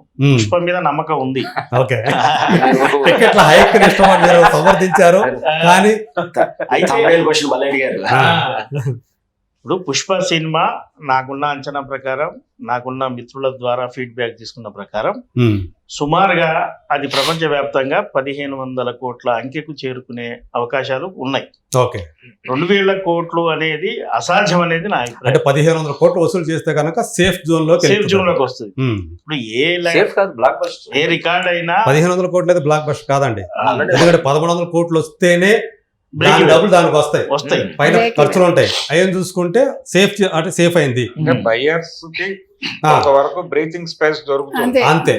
ఏది ఆ 1500 కోట్లు వస్తే అమ్మయ్య బతికేమరా, ఒక పైసా మిగిలిందిరా అనుకుంటారు. ఇప్పుడు బాహుబలి 2 అది కూడా యూనివర్సల్ సబ్జెక్ట్ అది కాబట్టి అది ఆ మేరకు చేసిందని నేను అనుకుంటున్నా. ఆ తర్వాత దంగల్ అనేది అమీర్ ఖాన్, ఆయన ఫాలోయింగ్, ఆ ముస్లిమ్స్ కంట్రీ ఇవన్నీ కలిపి అది ఒక కలెక్ట్ చేసి, ముఖ్యంగా చైనాలో అది స్పోర్ట్స్ బ్యాక్డ్రాప్ కాబట్టి అది అక్కడ హెల్ప్ అయింది. పుష్ప అంటే గల్ఫ్ లో బాగా ఆడింది. బాగా ఆడింది.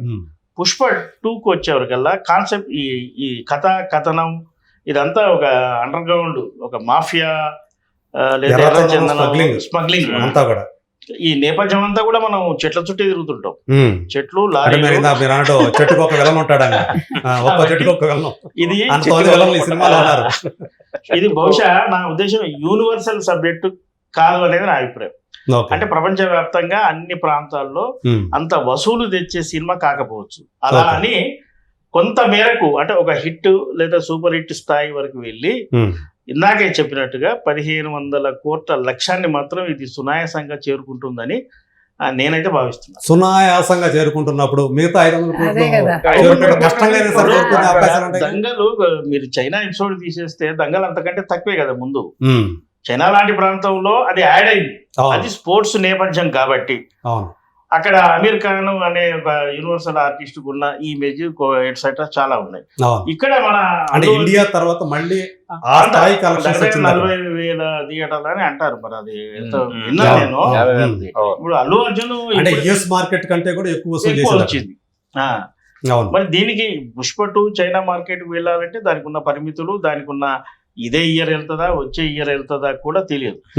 ఒకటి. రెండోది ఈ సబ్జెక్ట్ విషయంలో ఇందాక ముందే చెప్పాను, ఇది మొత్తం ప్రపంచానికి నచ్చే సబ్జెక్ట్ కాకపోవచ్చు. ఇలాంటి స్మగ్లింగ్ కథలు హాలీవుడ్ లో చాలా వచ్చాయి. జేమ్స్ బాండ్ సినిమాలు అనేవే కదా. కాబట్టి అంత అద్భుతంగా ఇది ప్రపంచ ప్రేక్షకులు మెప్పించకపోవచ్చు. అలాగని ఈ సినిమాకు ఉన్న క్రేజ్ అంటే పుష్ప వచ్చింది కాబట్టి పుష్ప ఇండియా అంటే ఉంది. ఇది కాకుండా మన తెలుగు వాళ్ళు నివసించే ఓవర్సీస్ లో కూడా మంచి రెవెన్యూ తేగలుగుతుంది. ఓవరాల్ గా 1000 కోట్ల మార్కులు సునాయాసంగా దాటి 1500 కోట్ల వరకు వెళ్తుందని నేను అభిప్రాయపడుతున్నాను. అక్కడ ఆగుతుందని ఇప్పుడు మనం మిగతా భాషలు కాకుండా మన ఇండియాలో జనరల్ గా పాన్ ఇండియా సినిమాలు ఏంటి? హిందీ, తెలుగు, తమిళ్, మలయాళం, కన్నడ 5 భాషలు. ఇది 6వ భాష. బంగ్లాలో కూడా బెంగాలీ. అంటే అది బంగ్లాదేశ్ లో, పాకిస్తాన్ లో విపరీతమైన విజయం సాధించిన సినిమా ఇది. వెస్ట్ బెంగాల్లో కానీ దానికి సంబంధించి అంటే రైట్స్ సంబంధించిన వివాదం కూడా ఏర్పడింది. ఓవర్సీస్ రైట్స్ అనేసరికి హిందీ రైట్స్ లో జనరల్ మిగతా అన్ని కలిపేస్తారు. కానీ బంగ్లాదేశ్ కి వేరే అమ్మడం వల్ల లేకపోతే దానికి సంబంధించిన వివాదం వచ్చేంతగా కలెక్ట్ చేసింది అక్కడ. సో అదొక కొత్త మార్కెట్ అది. ఇప్పుడు వెస్ట్ బెంగాల్ కానీ బంగ్లాదేశ్ కానీ ఈ సినిమా ఇప్పుడు బెంగాల్లో రిలీజ్ అవుతుంది. అలాగే ఎప్పటికప్పుడు మన తెలుగు సినిమాకి కొత్త ద్వారాలు తెరుచుకుంటున్నాయి. ప్రపంచ వ్యాప్తంగా రజనీకాంత్ సినిమాలు కొన్ని జపాన్ లో మధ్య విపరీతంగా ఆడేవి. మన చెప్పాలంటే మొట్టమొదటి ఇండియన్ యాక్టర్ ఏ జపాన్ లో మార్కెట్ సృష్టించిన. అలాగే అల్లు అర్జున్ సినిమాలు తెలుగులో ఫ్లాప్ అయిన సినిమాలు కేరళలో బీభత్సం కలెక్ట్ చేసాయని చెప్పి చెప్తారు. అలాగా ఎక్కడైనా ఒక కంట్రీలో బాగా కనెక్ట్ అయితే 2000 కాదు ఇంకా దాటిపోయినా ఆశ్చర్యం లేదు. కాదండి, అంటే సబ్జెక్ట్ ఉన్న లిమిటేషన్స్ గురించి కూడా ఒక అభిప్రాయం వచ్చింది. అయితే లోకల్ సబ్జెక్ట్ ని గ్లోబల్ లెవెల్లో చెప్పగలగటం అనేది ఇప్పుడు డైరెక్టర్లు అందరూ కూడా పట్టుకోవాల్సినటువంటి ఒక విద్య. అదే కొంతమంది పట్టుకోగలుగుతున్నారు కూడా. పట్టుకోగలిగితే మీరు తీసుకున్నది లోకల్ సబ్జెక్ట్ అయినప్పటికీ గ్లోబల్ మార్కెట్ లో దాన్ని క్యాష్ చేసుకునే ఛాన్సెస్ ఉన్నాయి, కనీసం పాన్ ఇండియా లెవెల్ అయినా. అవును. అంటే for example Kantara universal subject అనే పేరుతో ఒక పరిమితికి గురి కానక్కర్లేదు. అదే మీరు లోకల్ విషయాన్ని విజయవాడలోనూ లేకపోతే కరీంనగర్ లోనూ జరిగిన ఒక విషయాన్ని గ్లోబల్ ఆడియన్స్ కనెక్ట్ అయ్యే లెవెల్లో మీరు తీయగలిగితే అది యాక్చువల్ గా గ్లోబల్ మార్కెట్ ని క్యాప్చర్ చేయటం. అదే అంటే లోకల్ కథలతోటి గ్లోబల్ మార్కెట్ ని క్యాప్చర్ చేయగలగల. అంతే. లోకల్ పాయింట్ గ్లోబల్ లెవెల్లో చెప్పగలగడం. ఇంకొకటి ఏంటంటే ఇందులో యాక్షన్ తో పాటు సెంటిమెంట్ కూడా సమపాలలో, ఇప్పుడు వైఫ్ అండ్ హస్బెండ్ రిలేషన్ కానీ, ఫ్యామిలీ రిలేషన్స్ కానీ, మదర్ సెంటిమెంట్ ఇవన్నీ కూడా ఎక్కువగా దట్టించినట్టు. ఒక బాగా అంటే ఫ్యామిలీ పరంగా బాగా సఫర్ అయ్యేటువంటి స్ట్రగుల్ అయ్యేటువంటి క్యారెక్టర్. కనీసం అతనికి ఇంటి పేరు ఇవ్వడానికి కూడా అంటే ఒక గుర్తింపే లేని క్యారెక్టర్ అది. సో అక్కడి నుంచి ఆ సఫరింగ్ నుంచి అతను ఎలా ఎదిగాడు అనేది మనం అక్కడ చూసాం. ఇప్పుడు ఎలా రూల్ చేయబోతున్నాడు అనేది మనం చూస్తూ ఉన్నాం. అంటే దీనికి నారాయణ రాజు అన్నగారు అంటున్నారు అంటే అంత లేదు అని చెప్పేసి అంటున్నారు. సో శ్రవణ్ గారు మీరేమంటారు? మీరు సార్ మీరు వేస్తున్నారు 2000 కోట్లు సాధించారు. నేను ఆ రేట్ పెంచడం విమర్శించినట్టు కానీ ఇది మాత్రం మార్కెటింగ్ స్ట్రాటజీ తెలిసినటువంటి ప్రొడక్షన్ హౌస్ నుంచి వస్తున్న సినిమా మొదటి నుంచి కూడా బజ్ ఏ విధంగా తగ్గించుకోకుండా కాపాడుకుంటూ వస్తున్నారు. అంటే బ్లిమ్స్ చేయడం వల్ల వాళ్ళంతలో వాళ్ళు ఏదో ఒక వార్త అప్డేట్స్ ఇవ్వడం, అంటే సినిమా మీద అటెన్షన్ లేకుండా ఉండడానికి ఇష్టపడలేవారు ఖచ్చితంగా. అంటే మార్కెటింగ్ స్కిల్ .1 నుంచి .100 వరకు విజన్ ఉంది వాళ్ళకు. ఇప్పుడు ఏం జరగాలి, ఏం చేయాలి, ప్లస్ టాస్క్ కూడా పెట్టుకున్నారు. మీరు 2000 కోట్ల ప్రాజెక్ట్కి వెళ్తూ కలెక్షన్కి వెళ్తా ఉన్నప్పుడు అది పెద్ద విషయమే కాదు, అంటే ఆటోమేటిక్ వచ్చేస్తూనే ఉంది. ఇదంతా బాగానే ఉంది. కానీ ఫస్ట్ షో తర్వాత నెగిటివ్ టాక్ వస్తే పరిస్థితులు తలకిందులయ్యే వాళ్ళు ఎవరో ఉన్నారు. అవును, ఆ రిస్క్ ఎప్పుడు ఉంటది కదా, ఆ రిస్క్ ఉంటుంది. అదే ఇప్పుడు ఇన్ని కోట్లు సంపాదిస్తున్నారు, దోషిస్తున్నారు నేనే చెప్పేసి, కానీ తలకిందులు అయితే కూడా నష్టపోతున్నారు. ప్లస్ పాలసీలో నేను ఎందుకు ఉంటున్నానంటే ఇక్కడ జరుగుతుంది, వాస్తవం జరుగుతున్నప్పుడు ప్రభుత్వం అనే వ్యవస్థ మానిటరింగ్ చేస్తూ సమపాల్లో, అంటే ఇటు సినిమా ప్రొడక్షన్ వాళ్ళకు, అంటే ఈ బాధితులకు ఎవరైతే ఉన్నారో ఇద్దరికి న్యాయం చూసి ఉంటే సమపాల రూల్స్ రాసుకోవాలి, దాని చట్టాలు తయారు చేయాలి. ఇప్పుడు అడ్వాన్స్ బుకింగ్ తీసుకున్నారు, 500-600 టికెట్ పెట్టి సినిమా బాగానే పోవాలని ఇష్టం ఉండదు, దాని రిటర్నింగ్ సిస్టమ్ అని ఆలోచిస్తారు. అట్లాంటిది ఏముందా లేదా, ఇవాళ అది ఉండదని, ఇట్లాంటివి కూడా ఉండాలి. ఎందుకంటే బజ్ వస్తున్నప్పుడు నువ్వు డిమాండ్ ఎప్పుడైతే క్యాచ్ చేసుకుంటున్నావో, డిమాండ్ పోయినప్పుడు కూడా మేము దాన్ని కాపాడుకునే హక్కు కన్జ్యూమర్ కు ఉంటుంది, దానికి కూడా ఉండాలి. ఇప్పుడు మనం ఆన్లైన్ బిజినెస్ లో చూస్తాం, అమెజాన్ లో కొనుక్కుంటాం, నచ్చకుండా వాపస్ అంటాడు, ఇవి కూడా ఉండాలి.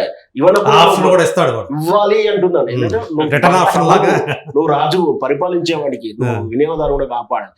ఇవేమి లేకుండా ఊరికైనా వాళ్ళు వచ్చేది అర్ధరాత్రి చీకట్లో వెనుకలో కలిసి సంతకాలు పెట్టి జీవోలు ఇచ్చేసి, జీవోలు నువ్వు ప్లాట్ఫామ్ లో పెట్టకుండా సీక్రెట్ గా పెడతారు. జీవో దొరికించుకోవడం అంత ఈజీ కూడా కాదు, ఈ జీవో కూడా బయట దొరకదు, చాలా సీక్రెట్ గా ఉంటుంది. ఇప్పుడు పబ్లిష్ చేసేస్తున్నారు, వచ్చేస్తున్నాయి కదా, అంత ఈజీగా వచ్చేస్తున్నాయి కదా, అంత ఈజీగా దొరకదు, అందరికీ దొరకదు. గతంలో దొరకలేదేమో ఇప్పుడు ఈజీగా నేను ఉద్దేశం ఈజీ ఏం కాదు. ఎందుకంటే నాకు జీవో కావాలని 5 ఫోన్లు చేశారు, 4-5 ఫోన్ చేశారు. అంటే ఈజీగా దొరకదు, ఎక్కడ దొరకాలో అలా వరకైతే దొరకదు. అంటే ఆ జీవో బయటకు రావటం వెనక జరిగే దాని గురించి మాట్లాడుతున్నారు. ప్రభుత్వం బాధ్యత వహించాలి. వీళ్ళు కూడా రిస్క్ తీసుకుంటారు, వీళ్ళు ఏం తక్కువేం కాదు. 300 కూడా 600 కోట్లు అంటే ఒక సినిమా తలకిందులు అవుతే ఆ డైరెక్టర్ ప్రొడ్యూసర్ మనం చూసాం, పేర్లు చెప్పడానికి భావ్యం కాదు, కానీ పెద్ద పెద్ద చిత్రాలు చేసి తర్వాత అవస్థ ఇబ్బంది పడి ఫేడ్ అవుట్ అయినటువంటి దర్శకులు, నిర్మాతలు, సంస్థలు బెంజులో వచ్చి గంజి లేకుండా వాళ్ళు కూడా చూసాం. వాళ్ళ పట్ల కూడా సానుభూతి ఉంది. లేదు అంటే ఆరోగ్యకరమైన వ్యవస్థను నాశనం చేసి డేంజర్ లోకి చంపబడుతున్నారు, హత్య చేస్తున్నారు. వాళ్ళు ఎవరో బయట వాళ్ళు కాదు, మళ్ళీ సినిమా వాళ్ళు అవడమే నా అబ్జెక్షన్. మీకు నా కంటెంట్ అర్థమైంది కదా, బయట ఎవరో చేస్తలేరు, మీరే చేసుకుంటున్నారు. మీకు మన కళ్ళ ముందునే బెంజ్లో తిరిగి వచ్చిన కాళ్ళ మీద తిరుగుతున్న వాళ్ళని చూస్తున్నారు. ఏమి డిమాండ్ అండ్ సప్లై అని చెప్పావు, డిమాండ్ ఉంటే చేస్తామంటే డిమాండ్ అండ్ సప్లై అన్నింటిలో ఉండి వర్తించదు. సంపద పంపిణీ ప్రభుత్వం బాధ్యత వహించారు. అట్లాంటి ప్రభుత్వాలని ఇన్ఫ్లుయెన్స్ చేస్తున్నారు. ఎందుకంటే ఒక సినిమా ఇక్కడ తెలంగాణలో అదొకటి ఉంది, ఏంటంటే సినిమా వాళ్ళని ఏమనంటే ఈ రాష్ట్రం మీద అపవాదం వస్తుంది, ఈ రాష్ట్రం మీద అపవాదం పక్క రాష్ట్రానికి పోతారు, వీళ్ళతో నేను గొడవ పెట్టుకోవద్దు, వీళ్ళతో రిలేషన్ ఉంటే నాకు ఉంటుంది. ఇది ఒక ఫోబియా. ఒకవైపు సాఫ్ట్ టార్గెట్ అవుతారు, ఇంకోవైపు సాఫ్ట్ కార్నర్ కూడా వీళ్ళని మంచిగా చేసుకో. అన్నిటికన్నా కమర్షియల్, నాకేంటి నీకేంటి. జీవో వెనక రావడానికి ఏ ఇన్ఫ్లుయెన్స్ అవుతుందో అందరికి తెలుసు. బహిరంగ మనం ప్రూఫ్ చేయలేకపోయినా బాధ్యత వహించిన ప్రభుత్వాలు బ్లాక్ మార్కెట్ ని అంటే ఇప్పుడు ఏమన్నట్టు వ్యభిచారం జరుగుతుంది, దాన్ని లైసెన్స్ ఇచ్చేద్దాం అన్నట్టుగా బ్లాక్ మార్కెట్ అవుతుంది, మనమే రేట్లు పెంచేద్దాం, మనకు ఆదాయం వస్తుంది అంటే ఆల్రెడీ లిక్కర్ని ఆదాయం రూపంలో మార్చుకున్నారు. ఇట్లా బ్లాక్ మార్కెట్ దందాలు కూడా అఫీషియల్ చేస్తా అంటే అది కూడా లిమిట్ దాటి సినిమా చూడాలని ఒక రెండు ఇక్కడ ఇంతకుముందు చెప్పి మర్చిపోయాను. అభిమానులు ఎవరు చూస్తారండి ఫస్ట్ షో చూడాలంటే? ఎవరండి? ఖచ్చితంగా అభిమానులు. గతంలోనే మనం చాలా సార్లు అనుకున్నాం, పుస్తకాలు అమ్ముకోనే, ఫీజులు అమ్ముకోనో, ఏదో అమ్ముకోనో, ఎవరికి దొంగతనం చేసి అది అభిమానించడమే ఆ పాపం కాదు. దాన్ని నువ్వు ఇంకెక్కువ దోచుతున్నావు అంటే నిన్ను అభిమానించడం, ఆరాధించడం, అభిమానం చేస్తున్న తప్పిదమా? దానికి ఆ హీరోనే ఆ ప్రొడక్షన్ వాళ్ళే చేస్తుంటే మరి అభిమాని ఇప్పుడు వీళ్ళు ఇలా చేస్తుంటే వీళ్ళు ఇంకా దోచేస్తే వీళ్ళు నేర ప్రపంచంలోకి వెళ్ళరా రేపు భవిష్యత్తులో? ఇప్పుడు ఇంకా ప్రేరేపిస్తున్నారు కదా. ఈ అభిమానులే సినిమా ఇన్ని రోజులు నడవాలని ఒత్తిడి చేస్తే సినిమా నడపలేని ప్రొడ్యూసర్ ని ఒక హీరో ఏం చేశాడో మనకు తెలుసు. అభిమానుల ఒత్తిడి, నేను తప్ప చెప్పట్లేదు, అభిమానుల ఒత్తిడి అన్నదని ఈ అభిమానులు నేరం వైపు చెడు మార్గాల్లో హీరోలు మానిటరింగ్ చేస్తున్నారు, వీళ్ళు నెట్టేస్తున్నారు. ఓకే. అంటే ఈ అభిమానులని కంట్రోల్ చేసి వ్యవస్థీకరంగా మంచిగా పెట్టాల్సింది పోయి వాళ్ళని దోచేస్తుందా, మాకు డిమాండ్ ఉందండి అంటే ఇది పద్ధతి కాదు. అభిమానించడం నేరం అవుతుంది, నేను ఆరాధించడం నేరం అవుతుంది. అది రాను మీకు సినిమా, తెలుగు సినిమాని చంపే వ్యవస్థలోకి వెళ్ళిపోతుంది. కాబట్టి పెంచండి, ఒక 100 రూపాయలు, 20 రూపాయలు, 5 రూపాయలు, 10 రూపాయలు పర్సంటేజ్ ఉండాలి. మరీ ఇంత భారీగా పెంచడం, ఇంత టాస్క్ పెట్టుకొని నాకు 2000 కోట్లు రావాలి ధ్యేయంగా పెట్టుకొని నా దగ్గర ఇన్ఫ్లుయెన్స్ ఉందనో, నా దగ్గర సబ్జెక్ట్లో టాలెంట్ ఉందనో, లేదా ఆల్రెడీ ప్రూఫ్ అని చెప్పి అభిమానులని ఈ విధంగా దోచడం అయితే మంచి పని. అంటే ఓకే. అంటే నేను ఇక్కడ మీరు అంటే ఒక చెప్పాలంటే కాంట్రాస్టే ఉంది. మీరు చెప్పినట్టు హైకుల్నేమో విమర్శిస్తున్నారు, కానీ 2000 రూపాయలు టార్గెట్ ఒకవేళ ఈ హైక్స్ కనుక లేకపోతే ఆ 2000 టార్గెట్ రాదండి. రాదు. ఇప్పుడు తలకిందులు అవుతాయి, కొన్నరు కాదు. ఇక వాళ్ళ పేరు చెప్పడం భాగ్యం కాదు. ఈవెంట్స్ మొదటి సినిమా బేసిక్ నిర్మాత కానించి, హీరోల కానించి తేడాలు చెప్పలేదు. ఎందుకంటే పెద్ద పెద్ద హీరోలు మరి ఇప్పుడు మళ్ళీ ఆ పేరు హీరో చెప్పాను ఉంటుంది. పెద్ద స్టార్లు కూడా బాలీవుడ్ స్టార్ అయితే మన తెలుగు స్టార్ అయితే మొదటి ఆడితోటి రివర్స్ అయినది, తలకిందులు అయినటువంటి సినిమా మనం చూసాం. హీరో ప్రొడ్యూసర్ ఇల్లు అమ్మాడు అవన్నీ మనం సోషల్ మీడియాలో రాసుకున్నాం, చూసాం. హుస్సేన్ సాగర్ లో దూకిన చూసాం మనం, అవన్నీ చూసాం. హీరోలే అంటే పెద్ద హీరోని మార్కెటింగ్ ఎక్కువ కూడా మాస్ హీరోలే వాళ్ళని. అది కూడా అంటే ఇక్కడ జూదం ఆడుతున్నాం మనం. జూదం అయింది, దాన్ని అఫీషియల్ చేస్తున్నారు, దాన్ని జూదం అని ఎస్టాబ్లిష్ బాగా చేస్తున్నారు.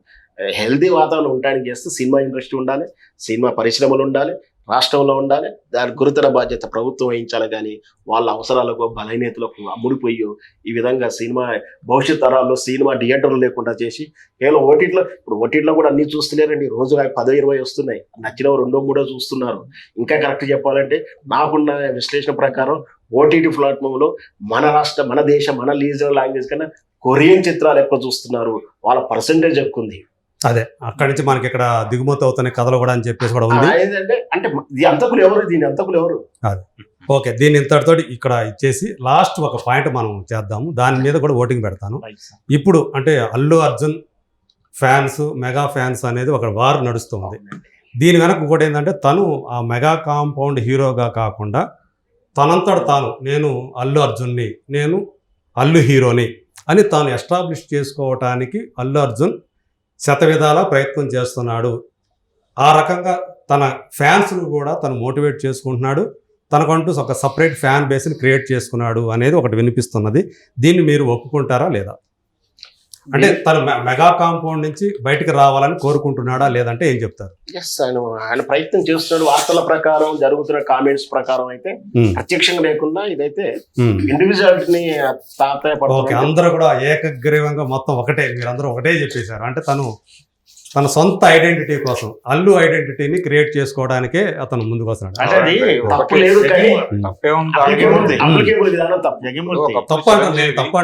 ఒకప్పుడు చిరంజీవి గారి మీద కూడా అల్లు రామయ్య గారి అమ్మాయిని చేసుకోవడం వలన ఇతనికి పెరుగుతోంది అనే ఒక ప్రచారం జరిగింది.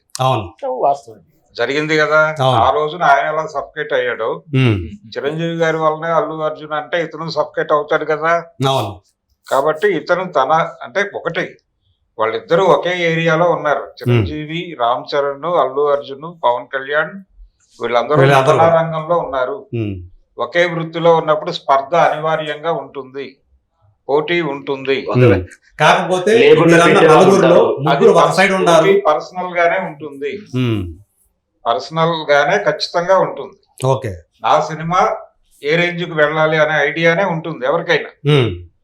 రేపు ఇతని సినిమా నిజంగానే 2000 crore క్లబ్ ని ఓపెన్ చేస్తే దాన్ని దాటి వెళ్ళాలనే అనుకుంటాడు తప్ప చిరంజీవి గారు కావచ్చు, రామ్ చరణ్ కావచ్చు, పవన్ కళ్యాణ్ కావచ్చు.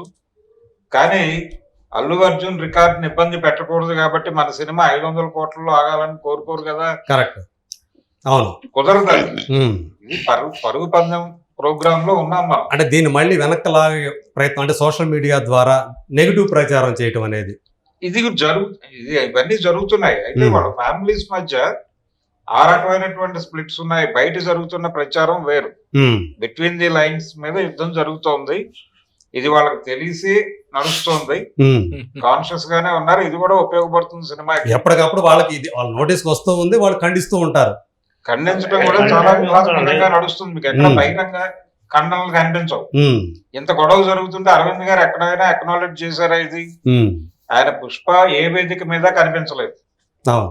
వ్యూహాత్మక మౌనంలో ఉన్నాడు ఆయన. ఉమ్, అంటే రేపు ఇది గనక బాగా ముదిరితే దీన్ని సెటరైట్ చేయటం అనే దానికి ఒక వెసులుబాటు కోసం అలా ఉన్నాడు ఆయన. ఉన్నాడు.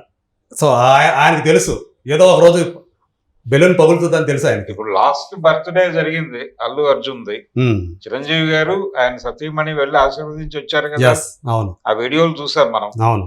నిన్న కాక మొన్న గీతా ఆర్ట్స్ కి సంబంధించి ఒక వివాహం జరిగింది, ఉమ్, దానికి వీళ్ళందరూ కలిసి ఆ వేదిక మీద ఉన్నారు కదా, అవును. ఉమ్, అక్కడేమీ ఘర్షణలు జరగలేదు కదా. ఓకే.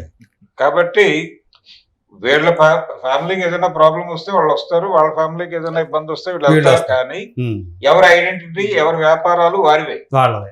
ఎవరి గురువు గారు. సామ్రాజ్యం వారిదే, వాటి మధ్య పోటీ అనివార్యంగా ఉంటుంది. అంటే ఓకే. మీరు ఫ్యాషనిస్ట్ లో వస్తాను. దుర్గా గారు మీరేమంటారు? ఇప్పుడు ఇందాక వారు చెప్పినట్టుగా ఇప్పుడు రామ్ చరణ్ పవన్ కళ్యాణ్ తోటి పోటీ పడతాడు, చిరంజీవితో కూడా పోటీ పడతాడు. ఉమ్, ఇక్కడ ఏం తగ్గేది ఉండదండి. ఉమ్, కాబట్టి ఎవరి ఇండివిజువల్ మార్కెట్ వాళ్ళు ఆలోచించుకుంటారు. ఉమ్, కాబట్టి ఇప్పుడు అల్లు అర్జున్ బయటికి రావాలనుకుని లేదు నేను మెగా కాంపౌండ్ కాదు అని చెప్పుకోవడంలో తప్పే ఉంది. అంటే తను ఇప్పుడు ఇదివరకు ఏంటంటే మొత్తం కూడా మెగా ఫ్యాన్స్ వీళ్ళందరూ కూడా అనేవాళ్ళు. ఇప్పుడు తను కరెక్ట్ నాది అల్లు ఆర్మీ స్వయంగా ఆయన ప్రకటించుకున్నాడు. ప్రకటించుకున్నాడు. కానీ తప్పు లేదండి. ఇప్పుడు తన రేంజ్ కి వచ్చాడు కాబట్టి ఉమ్, తనకు కాన్ఫిడెన్స్ వచ్చింది. ఓకే నేను ఇండివిజువల్ గా నేను మనగలను అనుకున్నాడు కాబట్టి ఉమ్, అందులో తప్పు లేదండి. ఇప్పుడు అలా చూసుకుంటే చిరంజీవి గారైనా రామ్ చరణ్ తో పోటీ పడతారు, అండ్ దెన్ అల్లు అర్జున్ తో పోటీ సొంత పడతారు. తమ్ముడితో కూడా పోటీ పడతాడు. ఇప్పుడు ఇవన్నీ కూడా పైకండి ఎవడైనా అంతే. ఇందాక వారు చెప్పినట్టుగా ఉమ్, ఇవి ఇంతవరకే వినోదం వరకే వీళ్ళు కొట్లాడ తప్ప ఫ్యామిలీ దాకా వచ్చేసరికి అందరూ ఒకటిగానే ఉంటారు. ఉమ్, ఇప్పుడు రేపు పొద్దున ఒకరికి ఏదైనా తేడా వస్తే అందరూ కలిసికట్టుగానే ఉంటారు.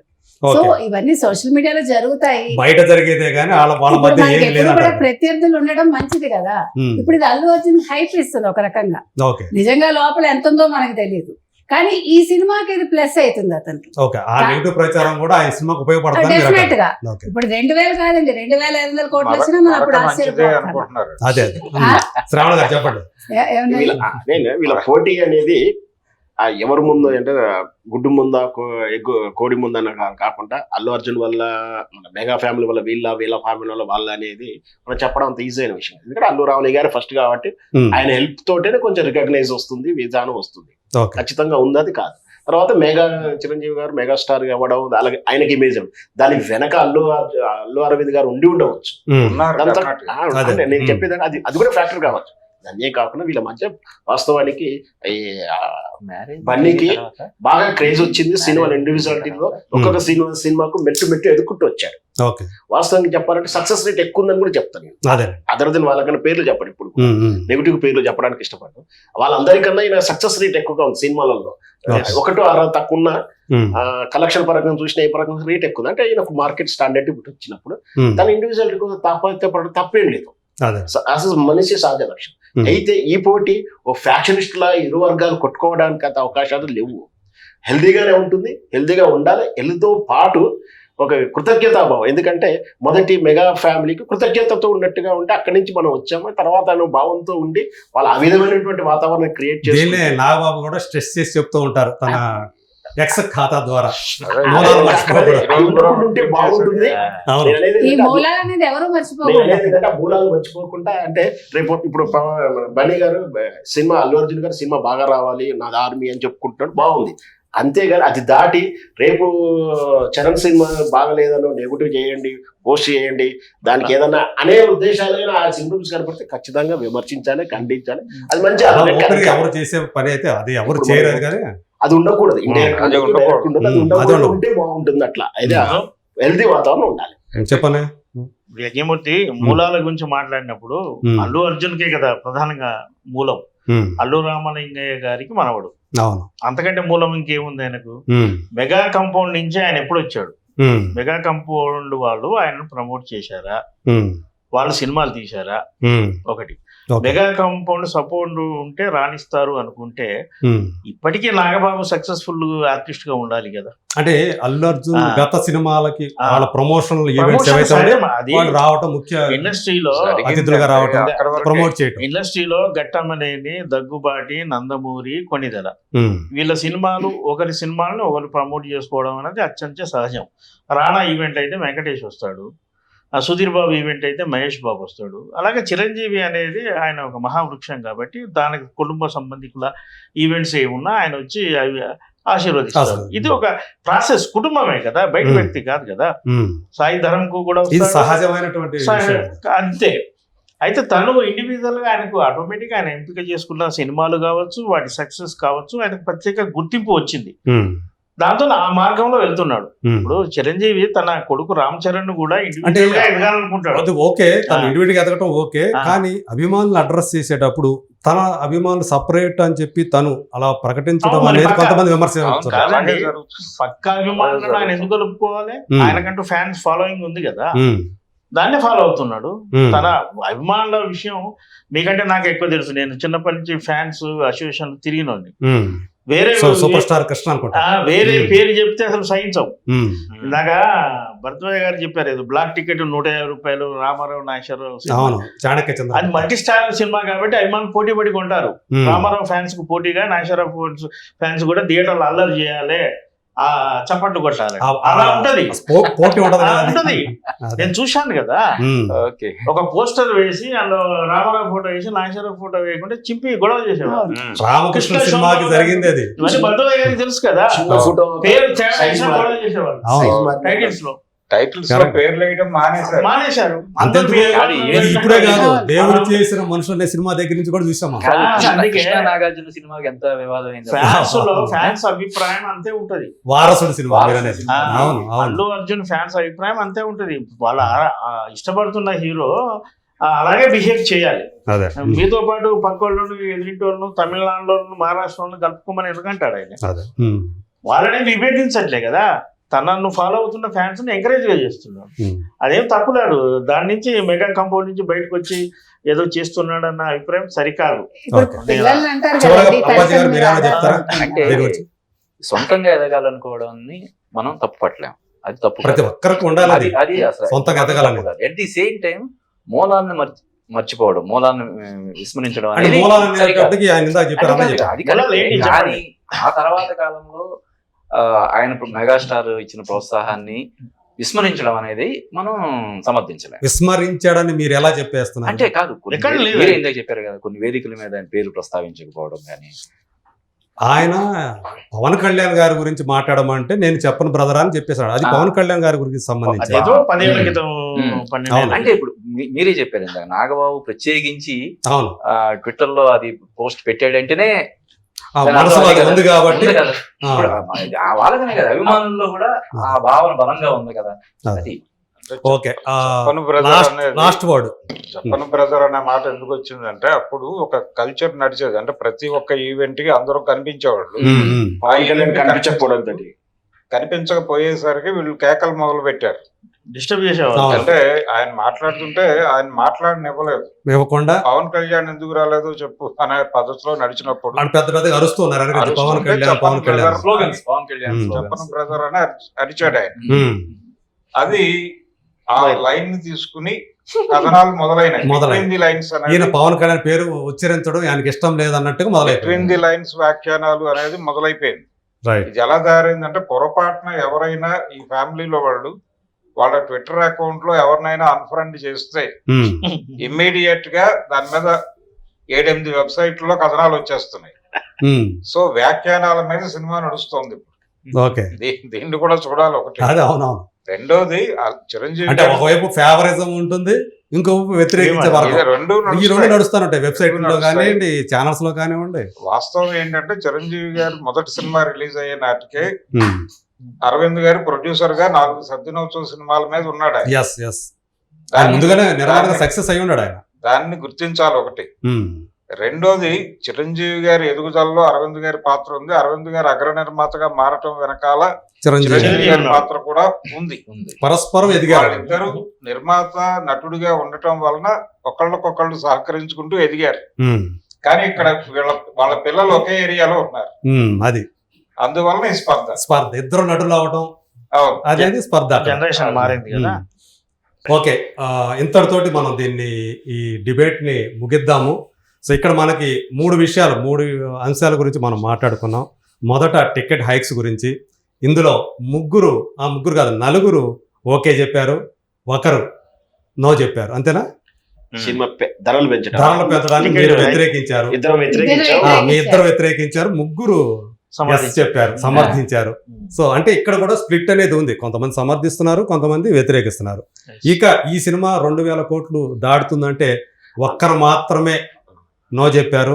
అంటే దాటుతుందని కదా, దాటే అవకాశాలు ఉన్నాయి. దాటే అవకాశాలు ఉన్నాయి అంటే కూడా ఒక్కరు మాత్రం నో చెప్పారు, నలుగురు ఎస్ చెప్పారు. ఉమ్. అంటే మెజారిటీ అభిప్రాయం 2,000 కోట్లు దాటుతుంది ఈ సినిమా. దాటే ఇంకా అవకాశాలు. చివరిది వచ్చేటప్పటికి ఉమ్. అల్లు అర్జున్ తనంటూ అంటే అక్కడి నుంచి తన సొంత అస్తిత్వం కోసం ఉమ్. ప్రయత్నం చేస్తున్నాడు. ఆ కాంపౌండ్ నుంచి నేను ఆ కాంపౌండ్ హీరోని కాదు, ఉమ్. నేనంటూ నేను అల్లు అర్జున్ని అనే తన సొంత అస్తిత్వం కోసం తను తాపత్రయపడుతున్నాడు అంటే అందరూ కూడా ఎస్ చెప్పారు. సో ఇది అంటే సమర్థిస్తున్నట్టే. ఇది కూడా నేను అనుకోవడం దీన్ని జనాభిప్రాయం కిందే, కేవలం అభిమానులు మాత్రమే కాదు, జనాభిప్రాయం కింద తీసుకోవచ్చు గురుగారు. అవును. అది తీసుకోవచ్చు. సో తను అల్లు అర్జున్, తన ఐడెంటిటీ అది అల్లు అర్జునే. సో కాబట్టి అల్లు హీరోగా, అల్లు అర్జున్గా తను ఏదైతే చేస్తున్నాడో తను ఖచ్చితంగా ముందుకు అలాగే రేపొద్దున కూడా భవిష్యత్తులో కూడా అలాగే ముందుకు వెళ్తాడని చెప్పేసి మనం కోరుకుందాం.